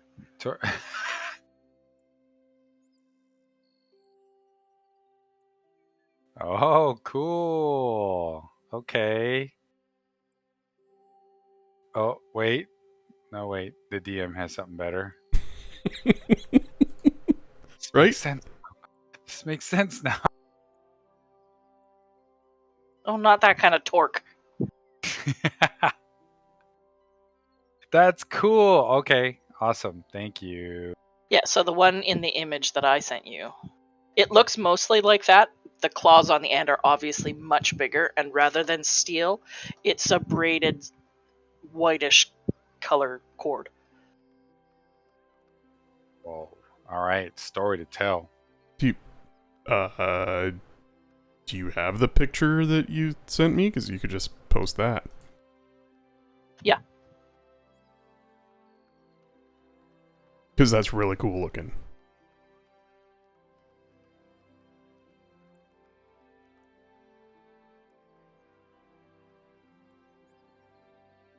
Nora wants to say thank you, wet lady.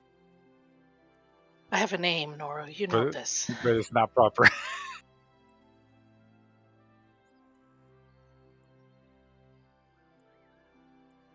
Jesus. No, I'm going to turn off guild chat. Or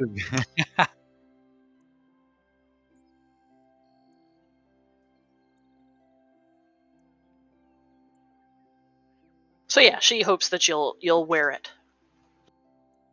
It has nothing to do with honor. I just think you deserve it. With I will put it on now. The item is cursed. It is Oh. not cursed. I knew it. Now Owlbear's coming after me. It is not cursed. It unfortunately doesn't do anything magical other than give you feels. It also looks pretty badass. Yeah, it does. My feels. I'm in my feels, but don't tell everybody. Because the claws that she used are probably about 3 inches from base to tip, and they're curved. And Noro's got a big neck, so they're pretty big.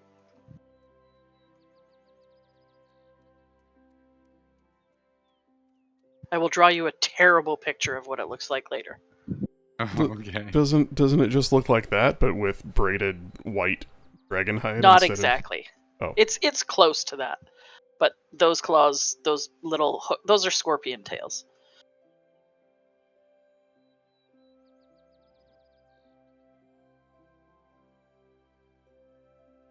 But similar. It's magnetic though, and it has healing properties. It's not magnetic. It's not bullshit. Oh boy, that's what it reminds me of. Is those magnetic bracelets? Oh, the one that restores my balance. Yeah. Yeah, that's the one. Yeah, there we go. As you walk across the town, there are hushed whispers about as rumors of your group, who is fairly well known around town for some of you were responsible for stopping Madric's red brands from harassing the shopkeepers and travelers by, and being somewhat instrumental in the installation of a more competent town master, and ushering in an age of growth into this small little village out in the frontier. Now the rumors are spreading that you're dragon slayers, and that the white dragon, which has on now 2 occasions accosted the town, and has been seen in the distance in the hills surrounding for some months now, is no longer a threat. Are you all sticking together to go see Paramon, or are you? I think so. Yeah, I'm sticking with the group. So Alrighty, and then refresh my memory. You have Louis' new bag of colding with most of the the innards and meat and stuff carefully stored within, and then Lunalia's got a large rolled up piece It's of slung across her back of increasingly moist hide, as the temperature gets to it, covered in scale. Yeah, she just did a quick treat over the overnight, so it needs to be treated. Yeah.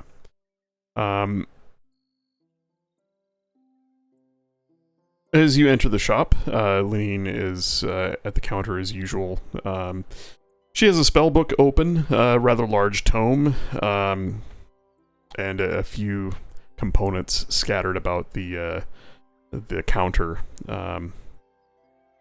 She doesn't notice you at first, and then she kind of perks up, realizing that there's customers, and then realizing they're friends. Smiles and just nods towards the door to the back. He's waiting for you. He's quite excited. Found something. You should go speak with him. Lene! Our friend's here! You hear his voice from the back. He's taken to shouting from the back room. She rolls her eyes. Yes, they're here. Well then, show them in and put on some tea.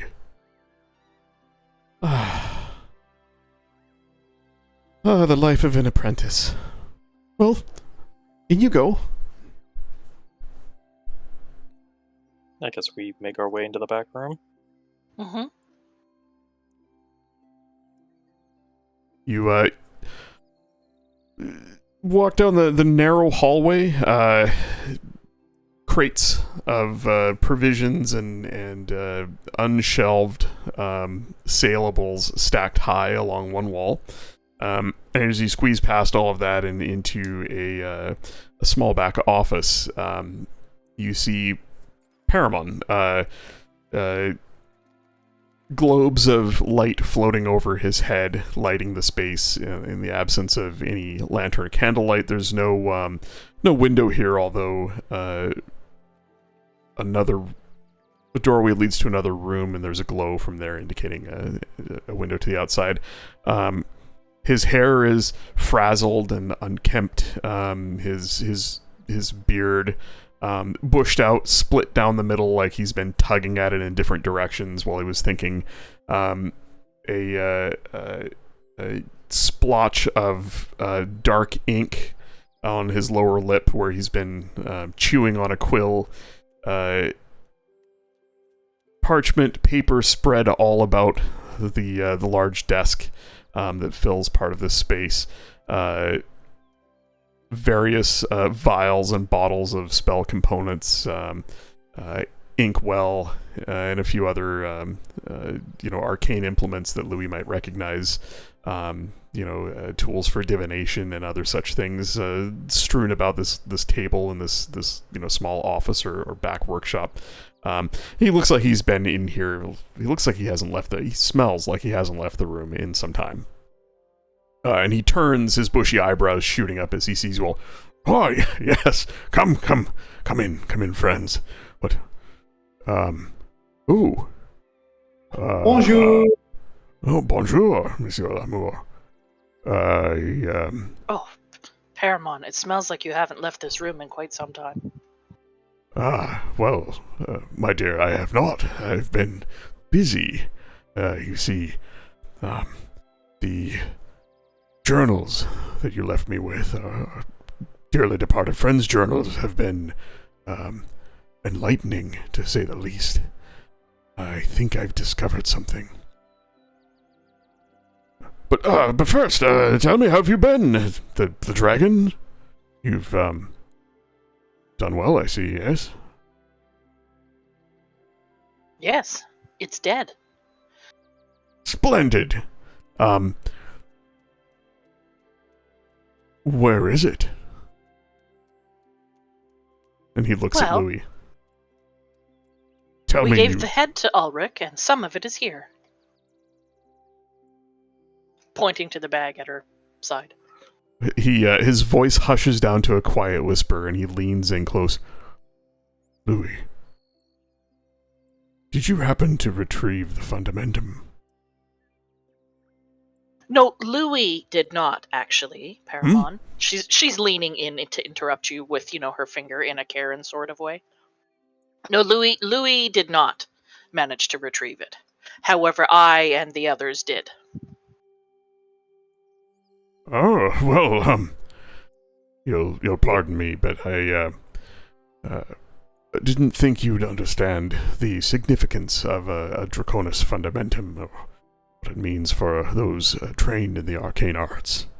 Well, he told us what it was and where it would be, but having a dragonborn with us definitely helped, seeing as how he has his own. Oui, I just supervise un petit peu. But they are better at cutting stuff up than I am. Yes, well, rightly they should be. You are the brain, and they are the limbs. Well, I don't know if it's quite that simple, but sure, something like that. He didn't want to get blood on his books. Oh, that's cool. well, if you carried them in a proper bag of holding instead of that blasted wagon, exposed to the elements, pages getting weather-worn and tattered, Louis, you should know better. Oh, it's for quick access, and don't worry, I can clean them off very quickly. Then why couldn't we use your bag? Oh, never mind. Well, so, I suppose you'll want to... Well, you're not from around here, friend. He looks at Louis. I have an acquaintance by the name of Lassarin, an elven fellow in Dralamar who has a small shop tucked away in, Aspirant's Rise, back alley. Only those who travel in certain circles even know it exists. He might be able to move some of the more obscure parts for you that otherwise wouldn't sell, but you must keep them cold, and you would... Well, tell me, how big was the dragon?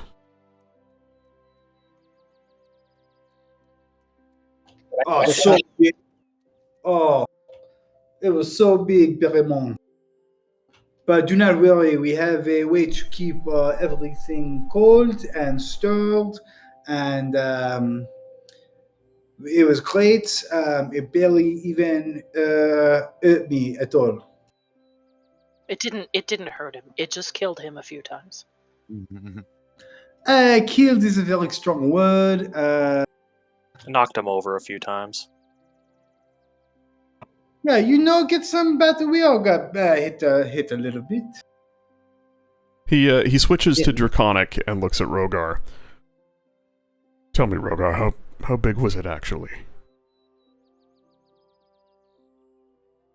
You would respond back in Draconic.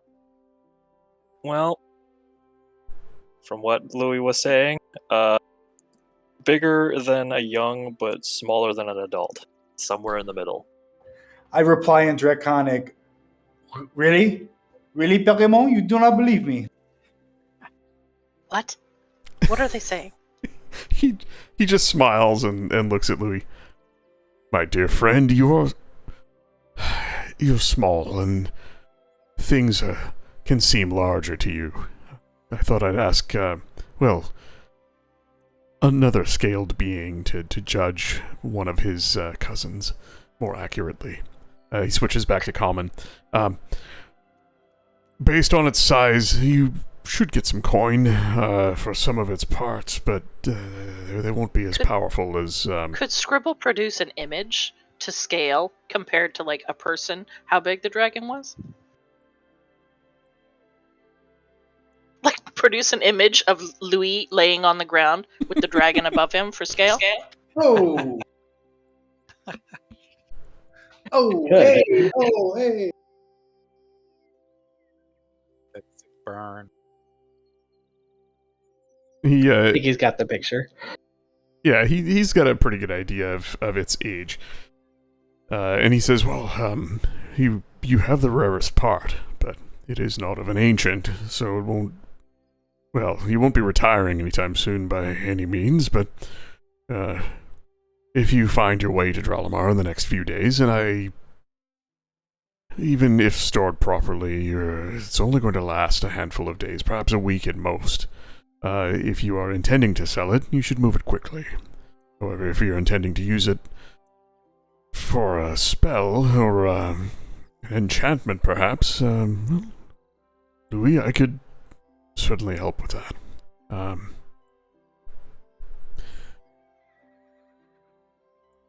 Lasaran, remember the name. Shop poker. Sorry? Know this shop? Yeah, you know what? Make a history check. I mean, the Pathfinder equivalent is knowledge local, and I love some of Pathfinder's skill checks for that because there are very specific skills. But Yeah. God, I feel like in 5th edition, I keep falling back to the same like 3 skill checks for everything. Apparently, Sorry, with advantage because you're fucking from there, of course. My bad. And because it sounds like a shady shop. Nope. Doesn't sevens.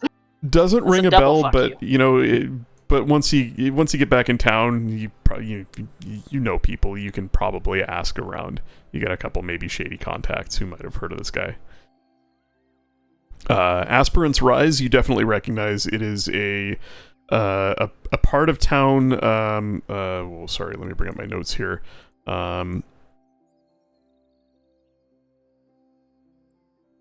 It's We have to towards go the to north. Bastion.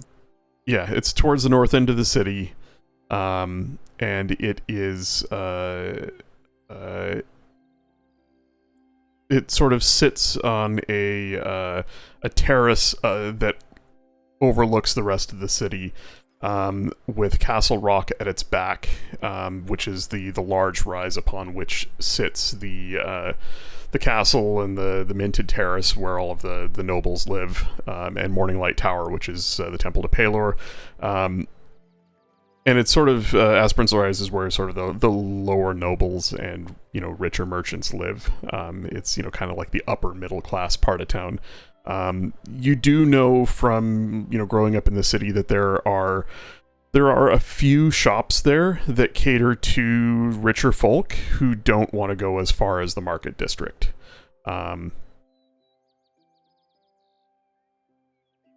And this sounds like one of those places. Paramount doesn't give a name of a shop or anything, just the merchant's name.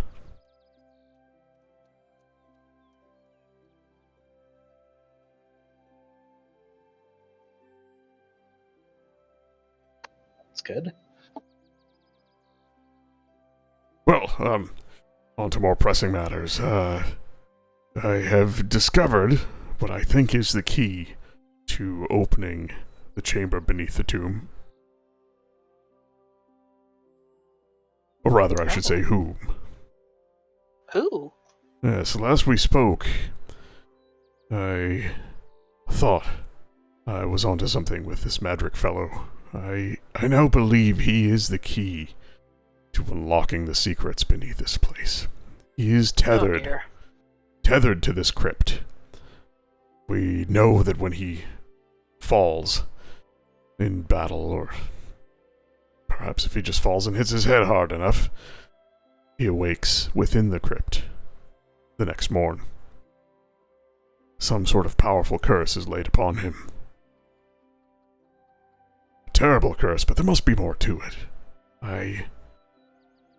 I feel that bringing him back to this place, perhaps, well, when you stumbled upon our friend Albrecht, and unfortunately ended him, he was in the process of ritual sacrifice, and last we spoke I'd surmised that either he intended to survive it, or what drove him to it intended him to not, in order to escape. What if Madrick were the actual sacrifice? A soul that returns over and over. A key that can be used more than once. For the shot, right? Well, it's true. What exactly are you suggesting is worth a shot? We find the fellow, bring him to the place where he returns when he dies, and kill him there. What harm could it do? He'll come back the next day. I think. Unless the curse is broken and then we've just murdered someone. Have we, though? I mean... Yes, I'm pretty sure when you take a life, it is murder.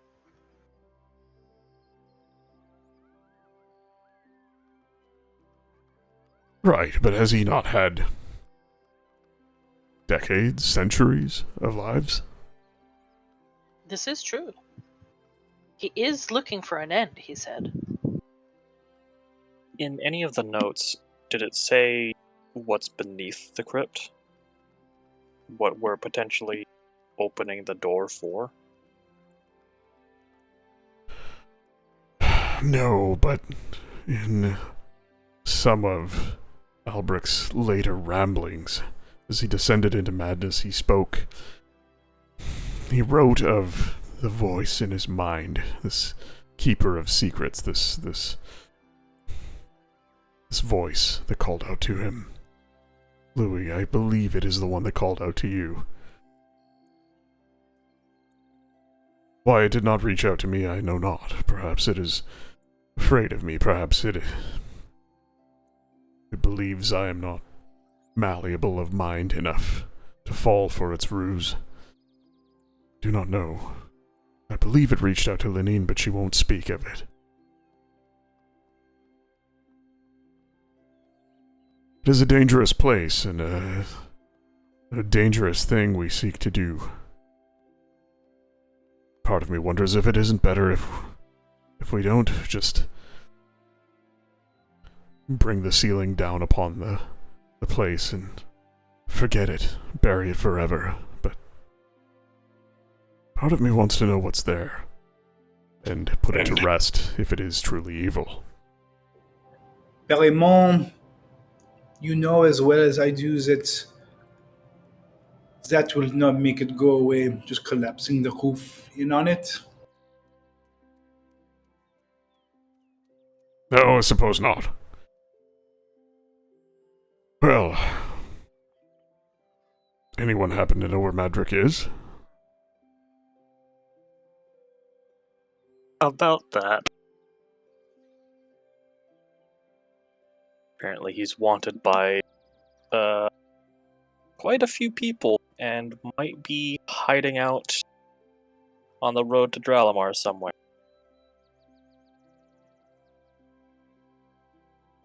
Oh, fantastic. Then you have a lead. You know, if you give me a few minutes, I might be able to figure out where exactly he is. Oh. Indeed. Well, do you need space to work? I could clear a spot here for you. A magnifique, please. Yes. Also, do you have any incense at all? Of course. Lenine was kind enough to lend me some. Lenine! Where's that tea? He turns and smiles mischievously at all of you. She's quite brilliant, you know, but must keep a young apprentice humble. Why? Hubris is the great downfall of the intelligent. Humility is its counter. She's just gonna stare at Louis. He grins that so? broadly.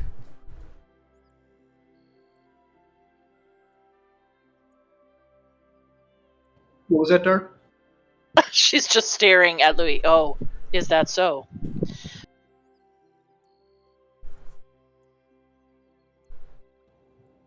Maybe so. I do not know. You know, everyone looks at the arcane arts a little bit differently.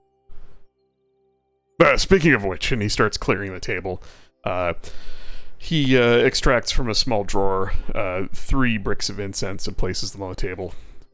I hope this is enough. If it is not, more in the drawer for you. He shuffles back a few steps with an armload of hastily gathered up parchment. So there is a specific, like, it is 25 gold worth of incense. So how much is a brick? Fuck, I don't know. It is nowhere near enough, Perimon. Don't be ridiculous. Where is your incense? Let's call it 30 gold. He left you 30 gold worth of incense. Actually, this is right about the correct amount. Amazing. I'll chop one of the blocks in half and put it into my, throw it into the wagon. Just like haphazardly chuck it in there? Yeah, Yeah. This is mine now. exactly. Good. We have just enough to work with. So humbling. And then throw Pierre up onto the workbench and start flipping through his pages and adjusting my glasses and burning incense and different little patterns and symbols around. And I'll cast the Ritual of Divination. DM, where's Madrick? Nice. You had to know that was Alrighty. coming. All right. Bear with me for just a second, because Oh, jeez. no. It's I know exactly where he is. But you gotta think of a cryptic way to tell him.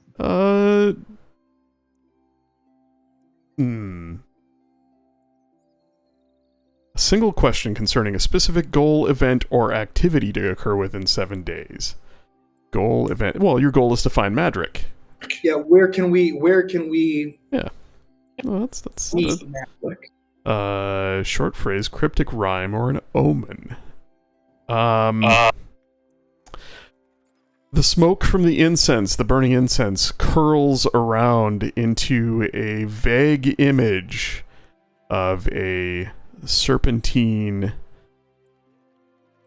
creature, and as it coils and curls in a very unnatural pattern, wings sprout from it, and it ripples into a green hue.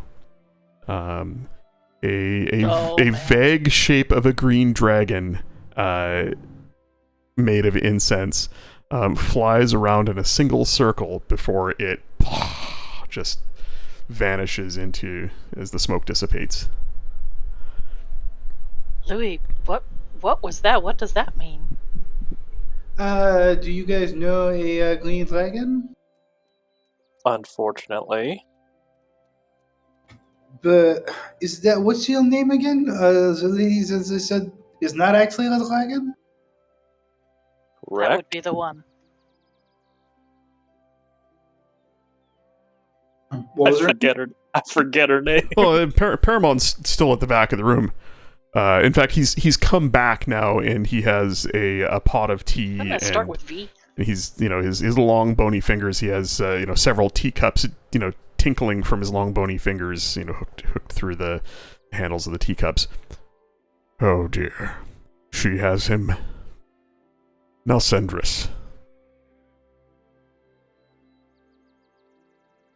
Well, I wish you the best of luck. I am going nowhere near that fey bitch.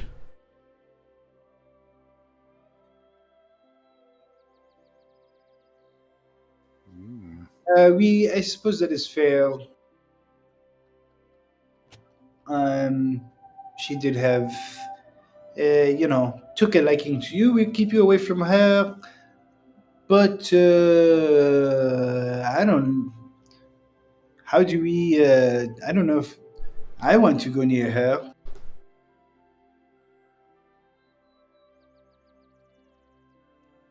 Well, we could just ask her. Because, yeah, last time we asked it was her, fine.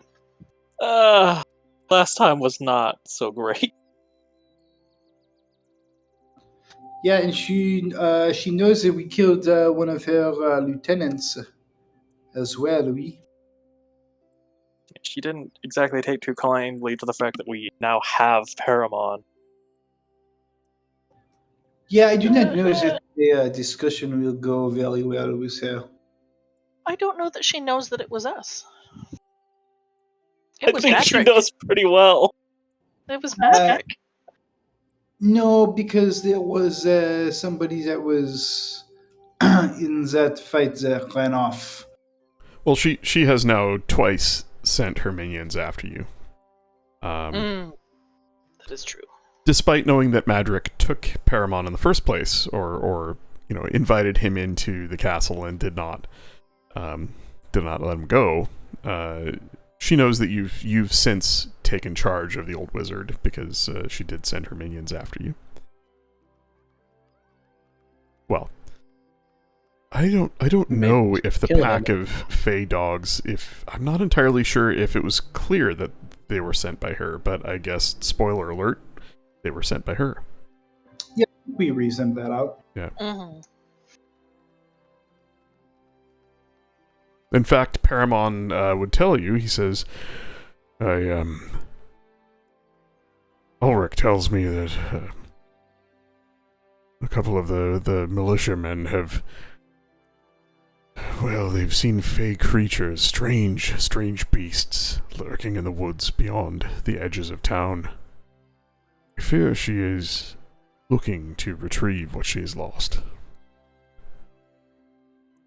Not to worry, I have no plans to go for a stroll in the woods. I am perfectly fine to shit in a proper loo. The benefits of having one's mind restored. And he taps his temple with a bony finger. Tea? Yes, please. Thank Yes, you. please. He places 4 cups down and begins pouring a rather florally fragrant tea. Completely ignoring the fact there are more people in this room than there are cups. He places the pot next to the cups, and they're there for the taking if anybody wants. Notably absent is a cup for himself, as he just sort of stands in the back of the room with his arms folded into his robe. Well, It's poison! if Nalsundris has him, perhaps he's her latest toy, her latest replacement for me. I wish I could help. Doesn't mind being there. I don't know the man, so I couldn't comment, but she is not pleasant company. He seemed pretty dead set on not going there in the first place.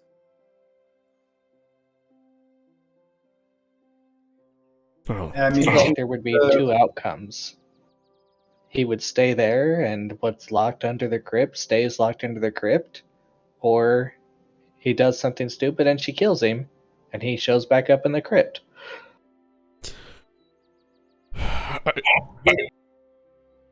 to be fair, it seems as though he could kill himself at any time, and it is a way to very easily get out of any kind of imprisonment, right? One would think. Unless she but has him kept in a way where he can't. Exactly. Precisely. She is, how do I say it? A powerful enchantress. I would not suspect he is, in control entirely of his mind. If she's Where had did any she time come with him. from, Paramount? Where did she come from? I don't know. She is no dragon. That much I know. I have met greens in my time. She's not like any of them. I think she fancies herself after their kind, in a way. Perhaps a part of her ruse, perhaps she has some fancy for green dragons. I do not know, but she's very definitely a very powerful fey creature. There is an attachment, a link between her and that place, that grove. Thunder Tree itself, perhaps. I don't know. It is a place steeped in fey energies. I do not think she can leave, or perhaps range far from that place. She's, I think, tethered in a way. It's hard to say. Most of my observations were made from the eyes of a mouse. And he looks at Linalia with a sudden realization. Oh, he's fine, by the way. He's fine. Here, Cornelius, come. He kneels down, with creaking old bones, moving slowly. Places his hand flat on the ground, and a fuzzy little mouse comes skittering out of nowhere, climbs up into his hand, and he holds the mouse out to you. The little mouse looks up at you, his nose sniffing the air. He's finally back to his old self. I think he's much happier without me bouncing around in that small brain. I didn't mean any offense. He looks at the little mouse, and the mouse squeaks at him. I'm glad to hear it. Here, and he holds his hand out with the mouse sitting in his palm. The mouse crawls out onto the tips of his fingers and sort of reaches out towards you. Oh yeah, she'll take him and then dig into her pouch for something to feed him.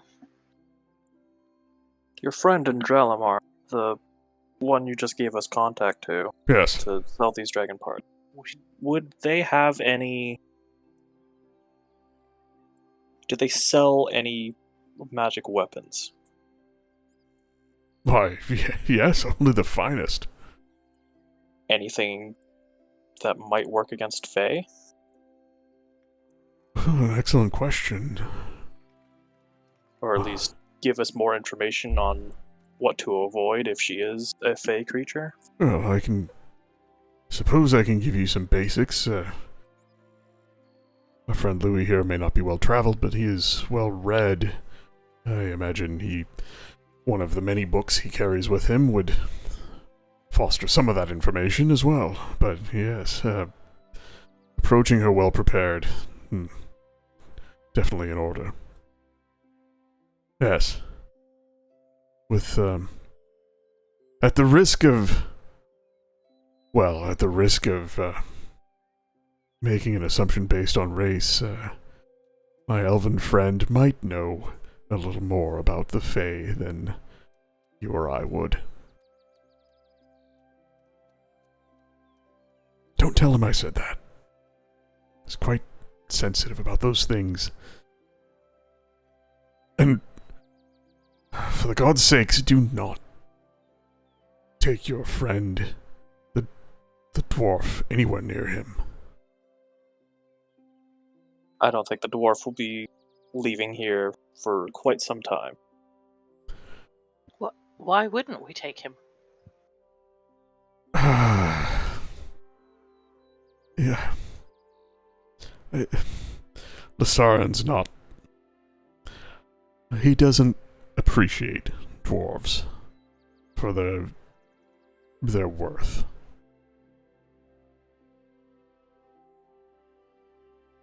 She's gonna tilt her head and look. What do you mean? He doesn't like dwarves.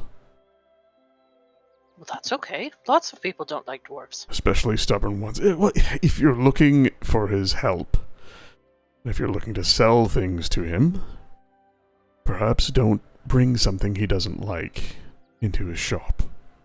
Fair enough. I've never met a dwarf that wasn't stubborn. Well, yeah, but you aren't racist against them because of it. No, they're just all stubborn. Seems to be no matter.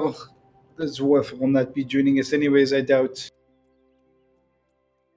I highly doubt it. He has a lot of work to do, I think. Yes, I've wandered up the hill more than once. Interesting progress on his temple.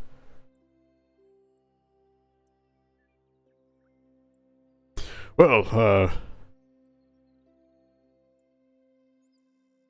he puts his palms together. What next?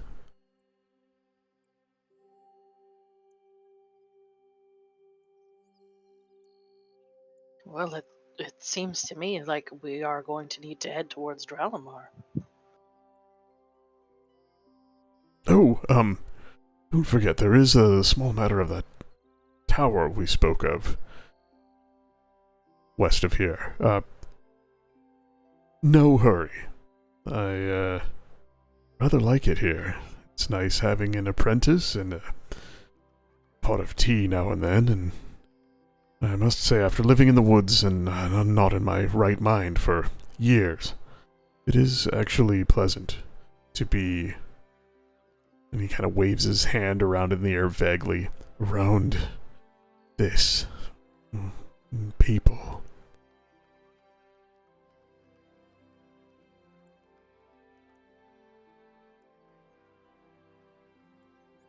But at some point, solitude is, well, it is a rarity that I do treasure, so...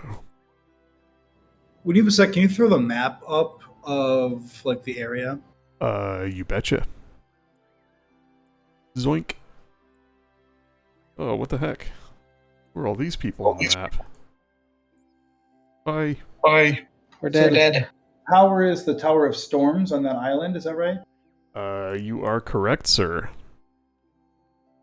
And, let's see, how far are we from there? Zip. 2 days. And change. Well, yeah, I mean, we'd need to take a boat or something. This dwarven excavation that's on the map here is a dig site in the ruins of an old temple. That you may have vaguely heard about. Umbrage Hill, of course, you've all been to. Brindlestep is a well-renowned, actually, Louis, Brindlestep is a well-renowned gnomish town. There is a small college of inventors there. And it is perhaps a place of interest. If you had any racial interests while you were out in this area, it might have been something you would read up on. Maybe on your list of places to visit. I think I have a cousin there, that's right.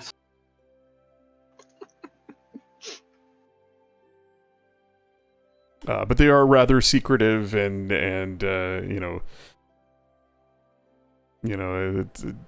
aren't very hospitable to passerby.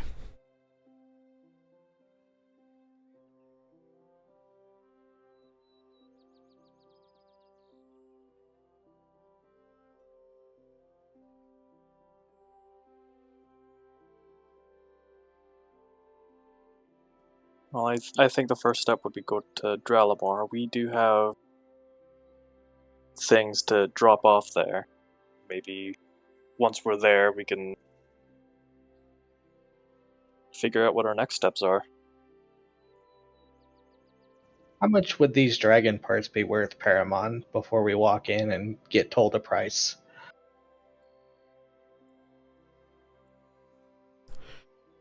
Well, I can't be exactly certain. Louis, perhaps you could Describe them to me, or better, I suppose describe them. Size, quality. She's just going to open her bag and start pulling things out. Well, we've got one of these, and there's this, of course, and then this. It's all quite cold. She's not going to touch the pengu that's in there because she knows it's really cold. You start doing that, and he goes, "Oh, no, put those back. Careful, they must be kept very cold."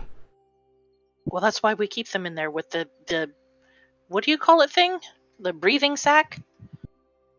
Yes, the breathing sac. Draconis fundamentum. Yes, the dragon sac, breath sac thing. Oh, that's what you were calling your bag. No, the dragon sac is the bag that it's all in. But she also calls it the breathing sac, the breath thingy. The pengu.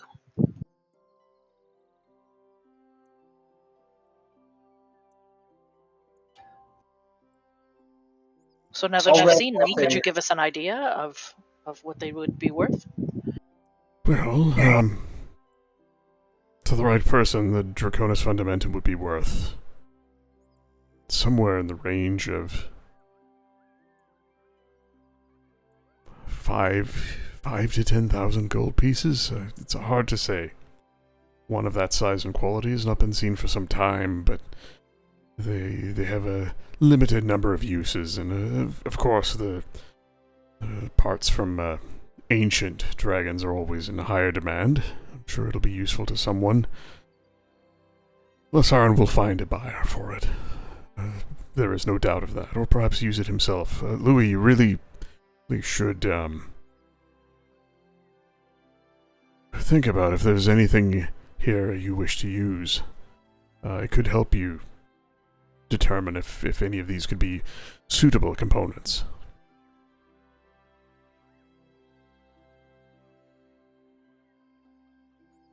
I mean, there are a few things I was thinking about trying to make, but And the meta for that is, between this week and next week, if you wanted to have a look and see if there's any kind of, rare magic items you had an inkling to create, if they're thematically close to, anything, I don't know, cold-based or, I don't know, if you can find any thematic link to a white dragon in the, the type of enchantment these items might have, or really if it's, even if it doesn't fit thematically, you have an opportunity to use some of these parts as the reagent cost for an enchantment. With Paramon's help, you could probably whip something together.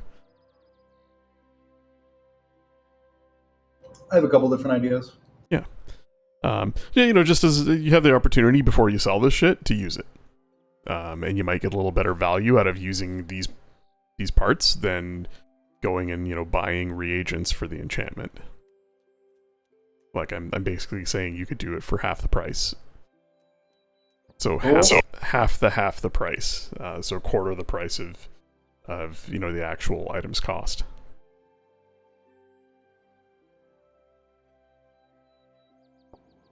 Cool, sounds good.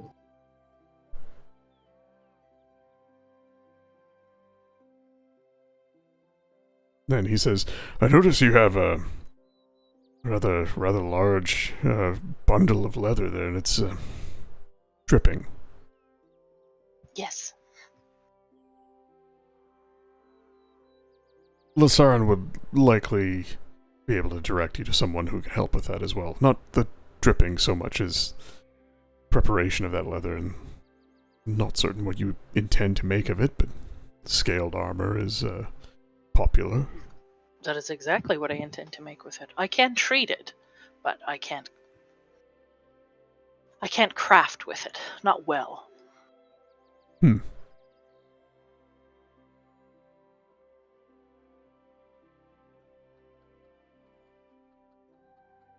Well, tell him I sent you. Send him my regards. And, tell him I do promise to visit again sometime soon, once I'm back on my feet.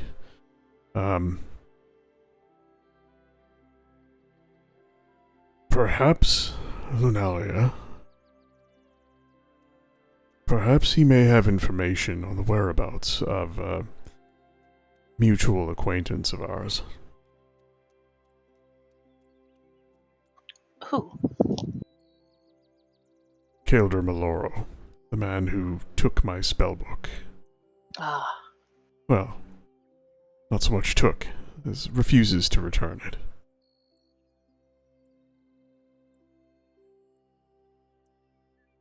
And,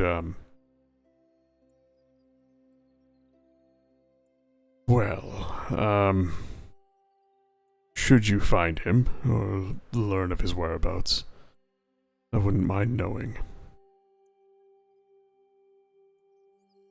I believe his apprentice was already heading in that direction. Yes, you mentioned him. Interesting. Who's his apprentice? Ignis. Ignis is a fire genasi. And he's the apprentice to Kaeldr Maloro? And Kaeldr Maloro is one of the 4 names in Lunalia's father's journal.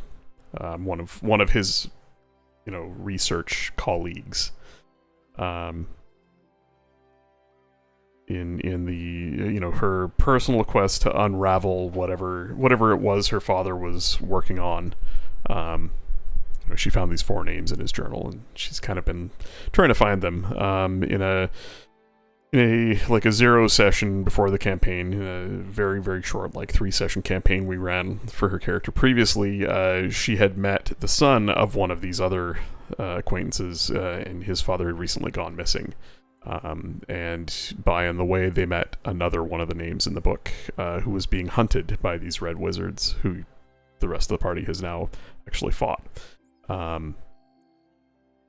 They more recently, the party before you joined them more recently, met Ignis, a fire genasi who was trapped in a sanctum in Kaeldr Maloro's woodland retreat, which is actually on the map. And looks like that. Deep beneath it, they found a chamber where a fire genasi was trapped. They helped free him and defeat some red wizards that had come to assail him. And he told them a story of how he and his sister, young orphans, rescued from the streets of a city far to the south by this benevolent elven wizard, were, taken in and given a good life at first, but subjected to horrific elemental experiments, and subsequently turned into, beings of elemental power, effectively manufactured genasi, seemingly inspired by their master, seemingly inspired by Lunalia's origin. She was, of course, born a genasi to elven parents, by way of exposure to powerful elemental magics. So this guy's a little weird. He's making genasi. He's supposedly a good guy. Paramount seemed to trust him, but now he's absconded with his spellbook. Possibly not a cool guy. Got it.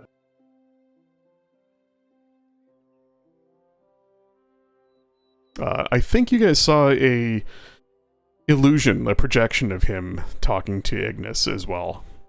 I think Yes. so. Congratulating him on how far he'd made it, and, something like, I knew you'd return, and, Ignis doesn't seem to like him very much.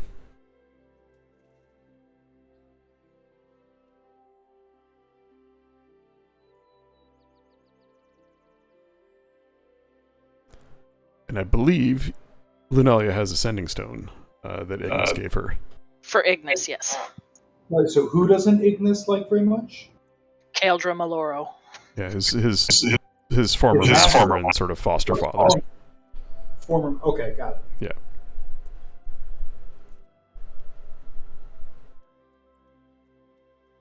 Yeah, I can send you a little more concise, Cole's notes or Cliff's notes, as they're called, south of the border. It's, I know it comes out of my mouth a little rambly when I'm recalling all of it. So, off to Drelimar the party is. I guess the question is, for next week, are you going the fast way or the slow way? What is the fast way? Teleport.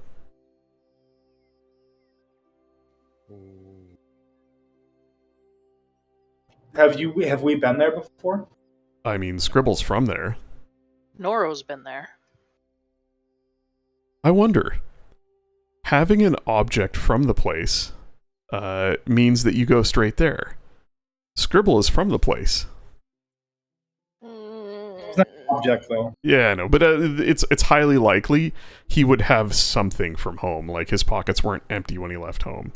I mean, we Calling could- me an object.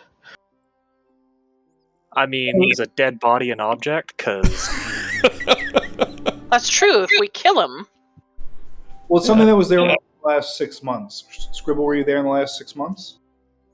Yes. All right, let's kill him. no, I'm sure. I'm sure he's got doodads or gubbins in his pockets that he's gotten from the city. Yeah. Also, what about Deebs? Isn't Deebs also from Drelimar? Yes. Yeah. Couldn't we just go, get I don't know, Let's It'll go be steal. cleric tome? We'll steal his holy symbol and go.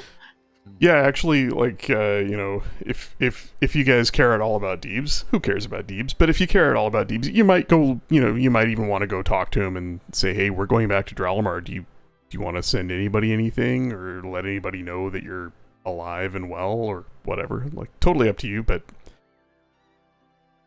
Only if Patrick can come and do his voice. I can't guarantee that. I can. I'll bribe him. But I can try. I'm Deebs. Perfect. Close enough. Oh. I thought we were in a He's race. actually what? here. It's not genuine. It doesn't feel genuine though because I'm actually here. Natural one. It's not him. It's not him, guys. Too sober. Too sober. Are you guys cool to call it there? With the party getting ready to head to Drelimar. Yeah. If we're going there, I would talk to Halia before we go. I don't know if we want to do that next week or just get started next week. Up to you. It'll be better if it's next week. Okay, that's fine. But I'm 'Cause she somewhat might have prepared something for it. prepared. I got a couple pages written up for Drelimar, like, I've got all of the major districts and, 3 to 5 locations and people in each district, because I don't know where you're going to go, so I just kind of made all of it, but it's a rough sketch. Have you guys ever played The Witcher 3? Yes. No. No, but I've seen you play enough of it. Drelimar is kind of laid out like Novigrad, the big city. And I'll try and find some better imagery or just fucking paint something if I can. Look It's- up Novigrad. Witcher 3. Yeah, it's Lunalia's gonna hate it. it's a harbor city, and at the northern end it has like a massive rock outcropping that sits separate from the city with a narrow channel in between and a massive stone bridge across it. Yeah, kind of like that. It's not exactly like it is longer than that, and the bay is much larger. So take the bottom left part of it and sort of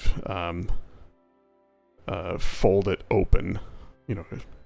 So instead of an encircled harbor like that, it's sort of more linear. But yeah, it has kind of a river that flows through the middle of it, and another fork of the river flows around the southern end, and atop what's called Castle Rock. There's a castle and a a temple of Pelor, and then like a very rich district up there. And then just south of that big bridge, there is a affluent district that sits sort of up a little rise, and then below that there's a market district, and then there's South Bank, which is, you know, more like an industrial part of town and slums, and then, you know, the harbor itself. Wow, that's I might sketch up a little map. Top-notch swords! Mhm. Cool. Good Thanks. times. Alright, I'm gonna stop the stream, but if you guys want to keep chatting, I am up for it.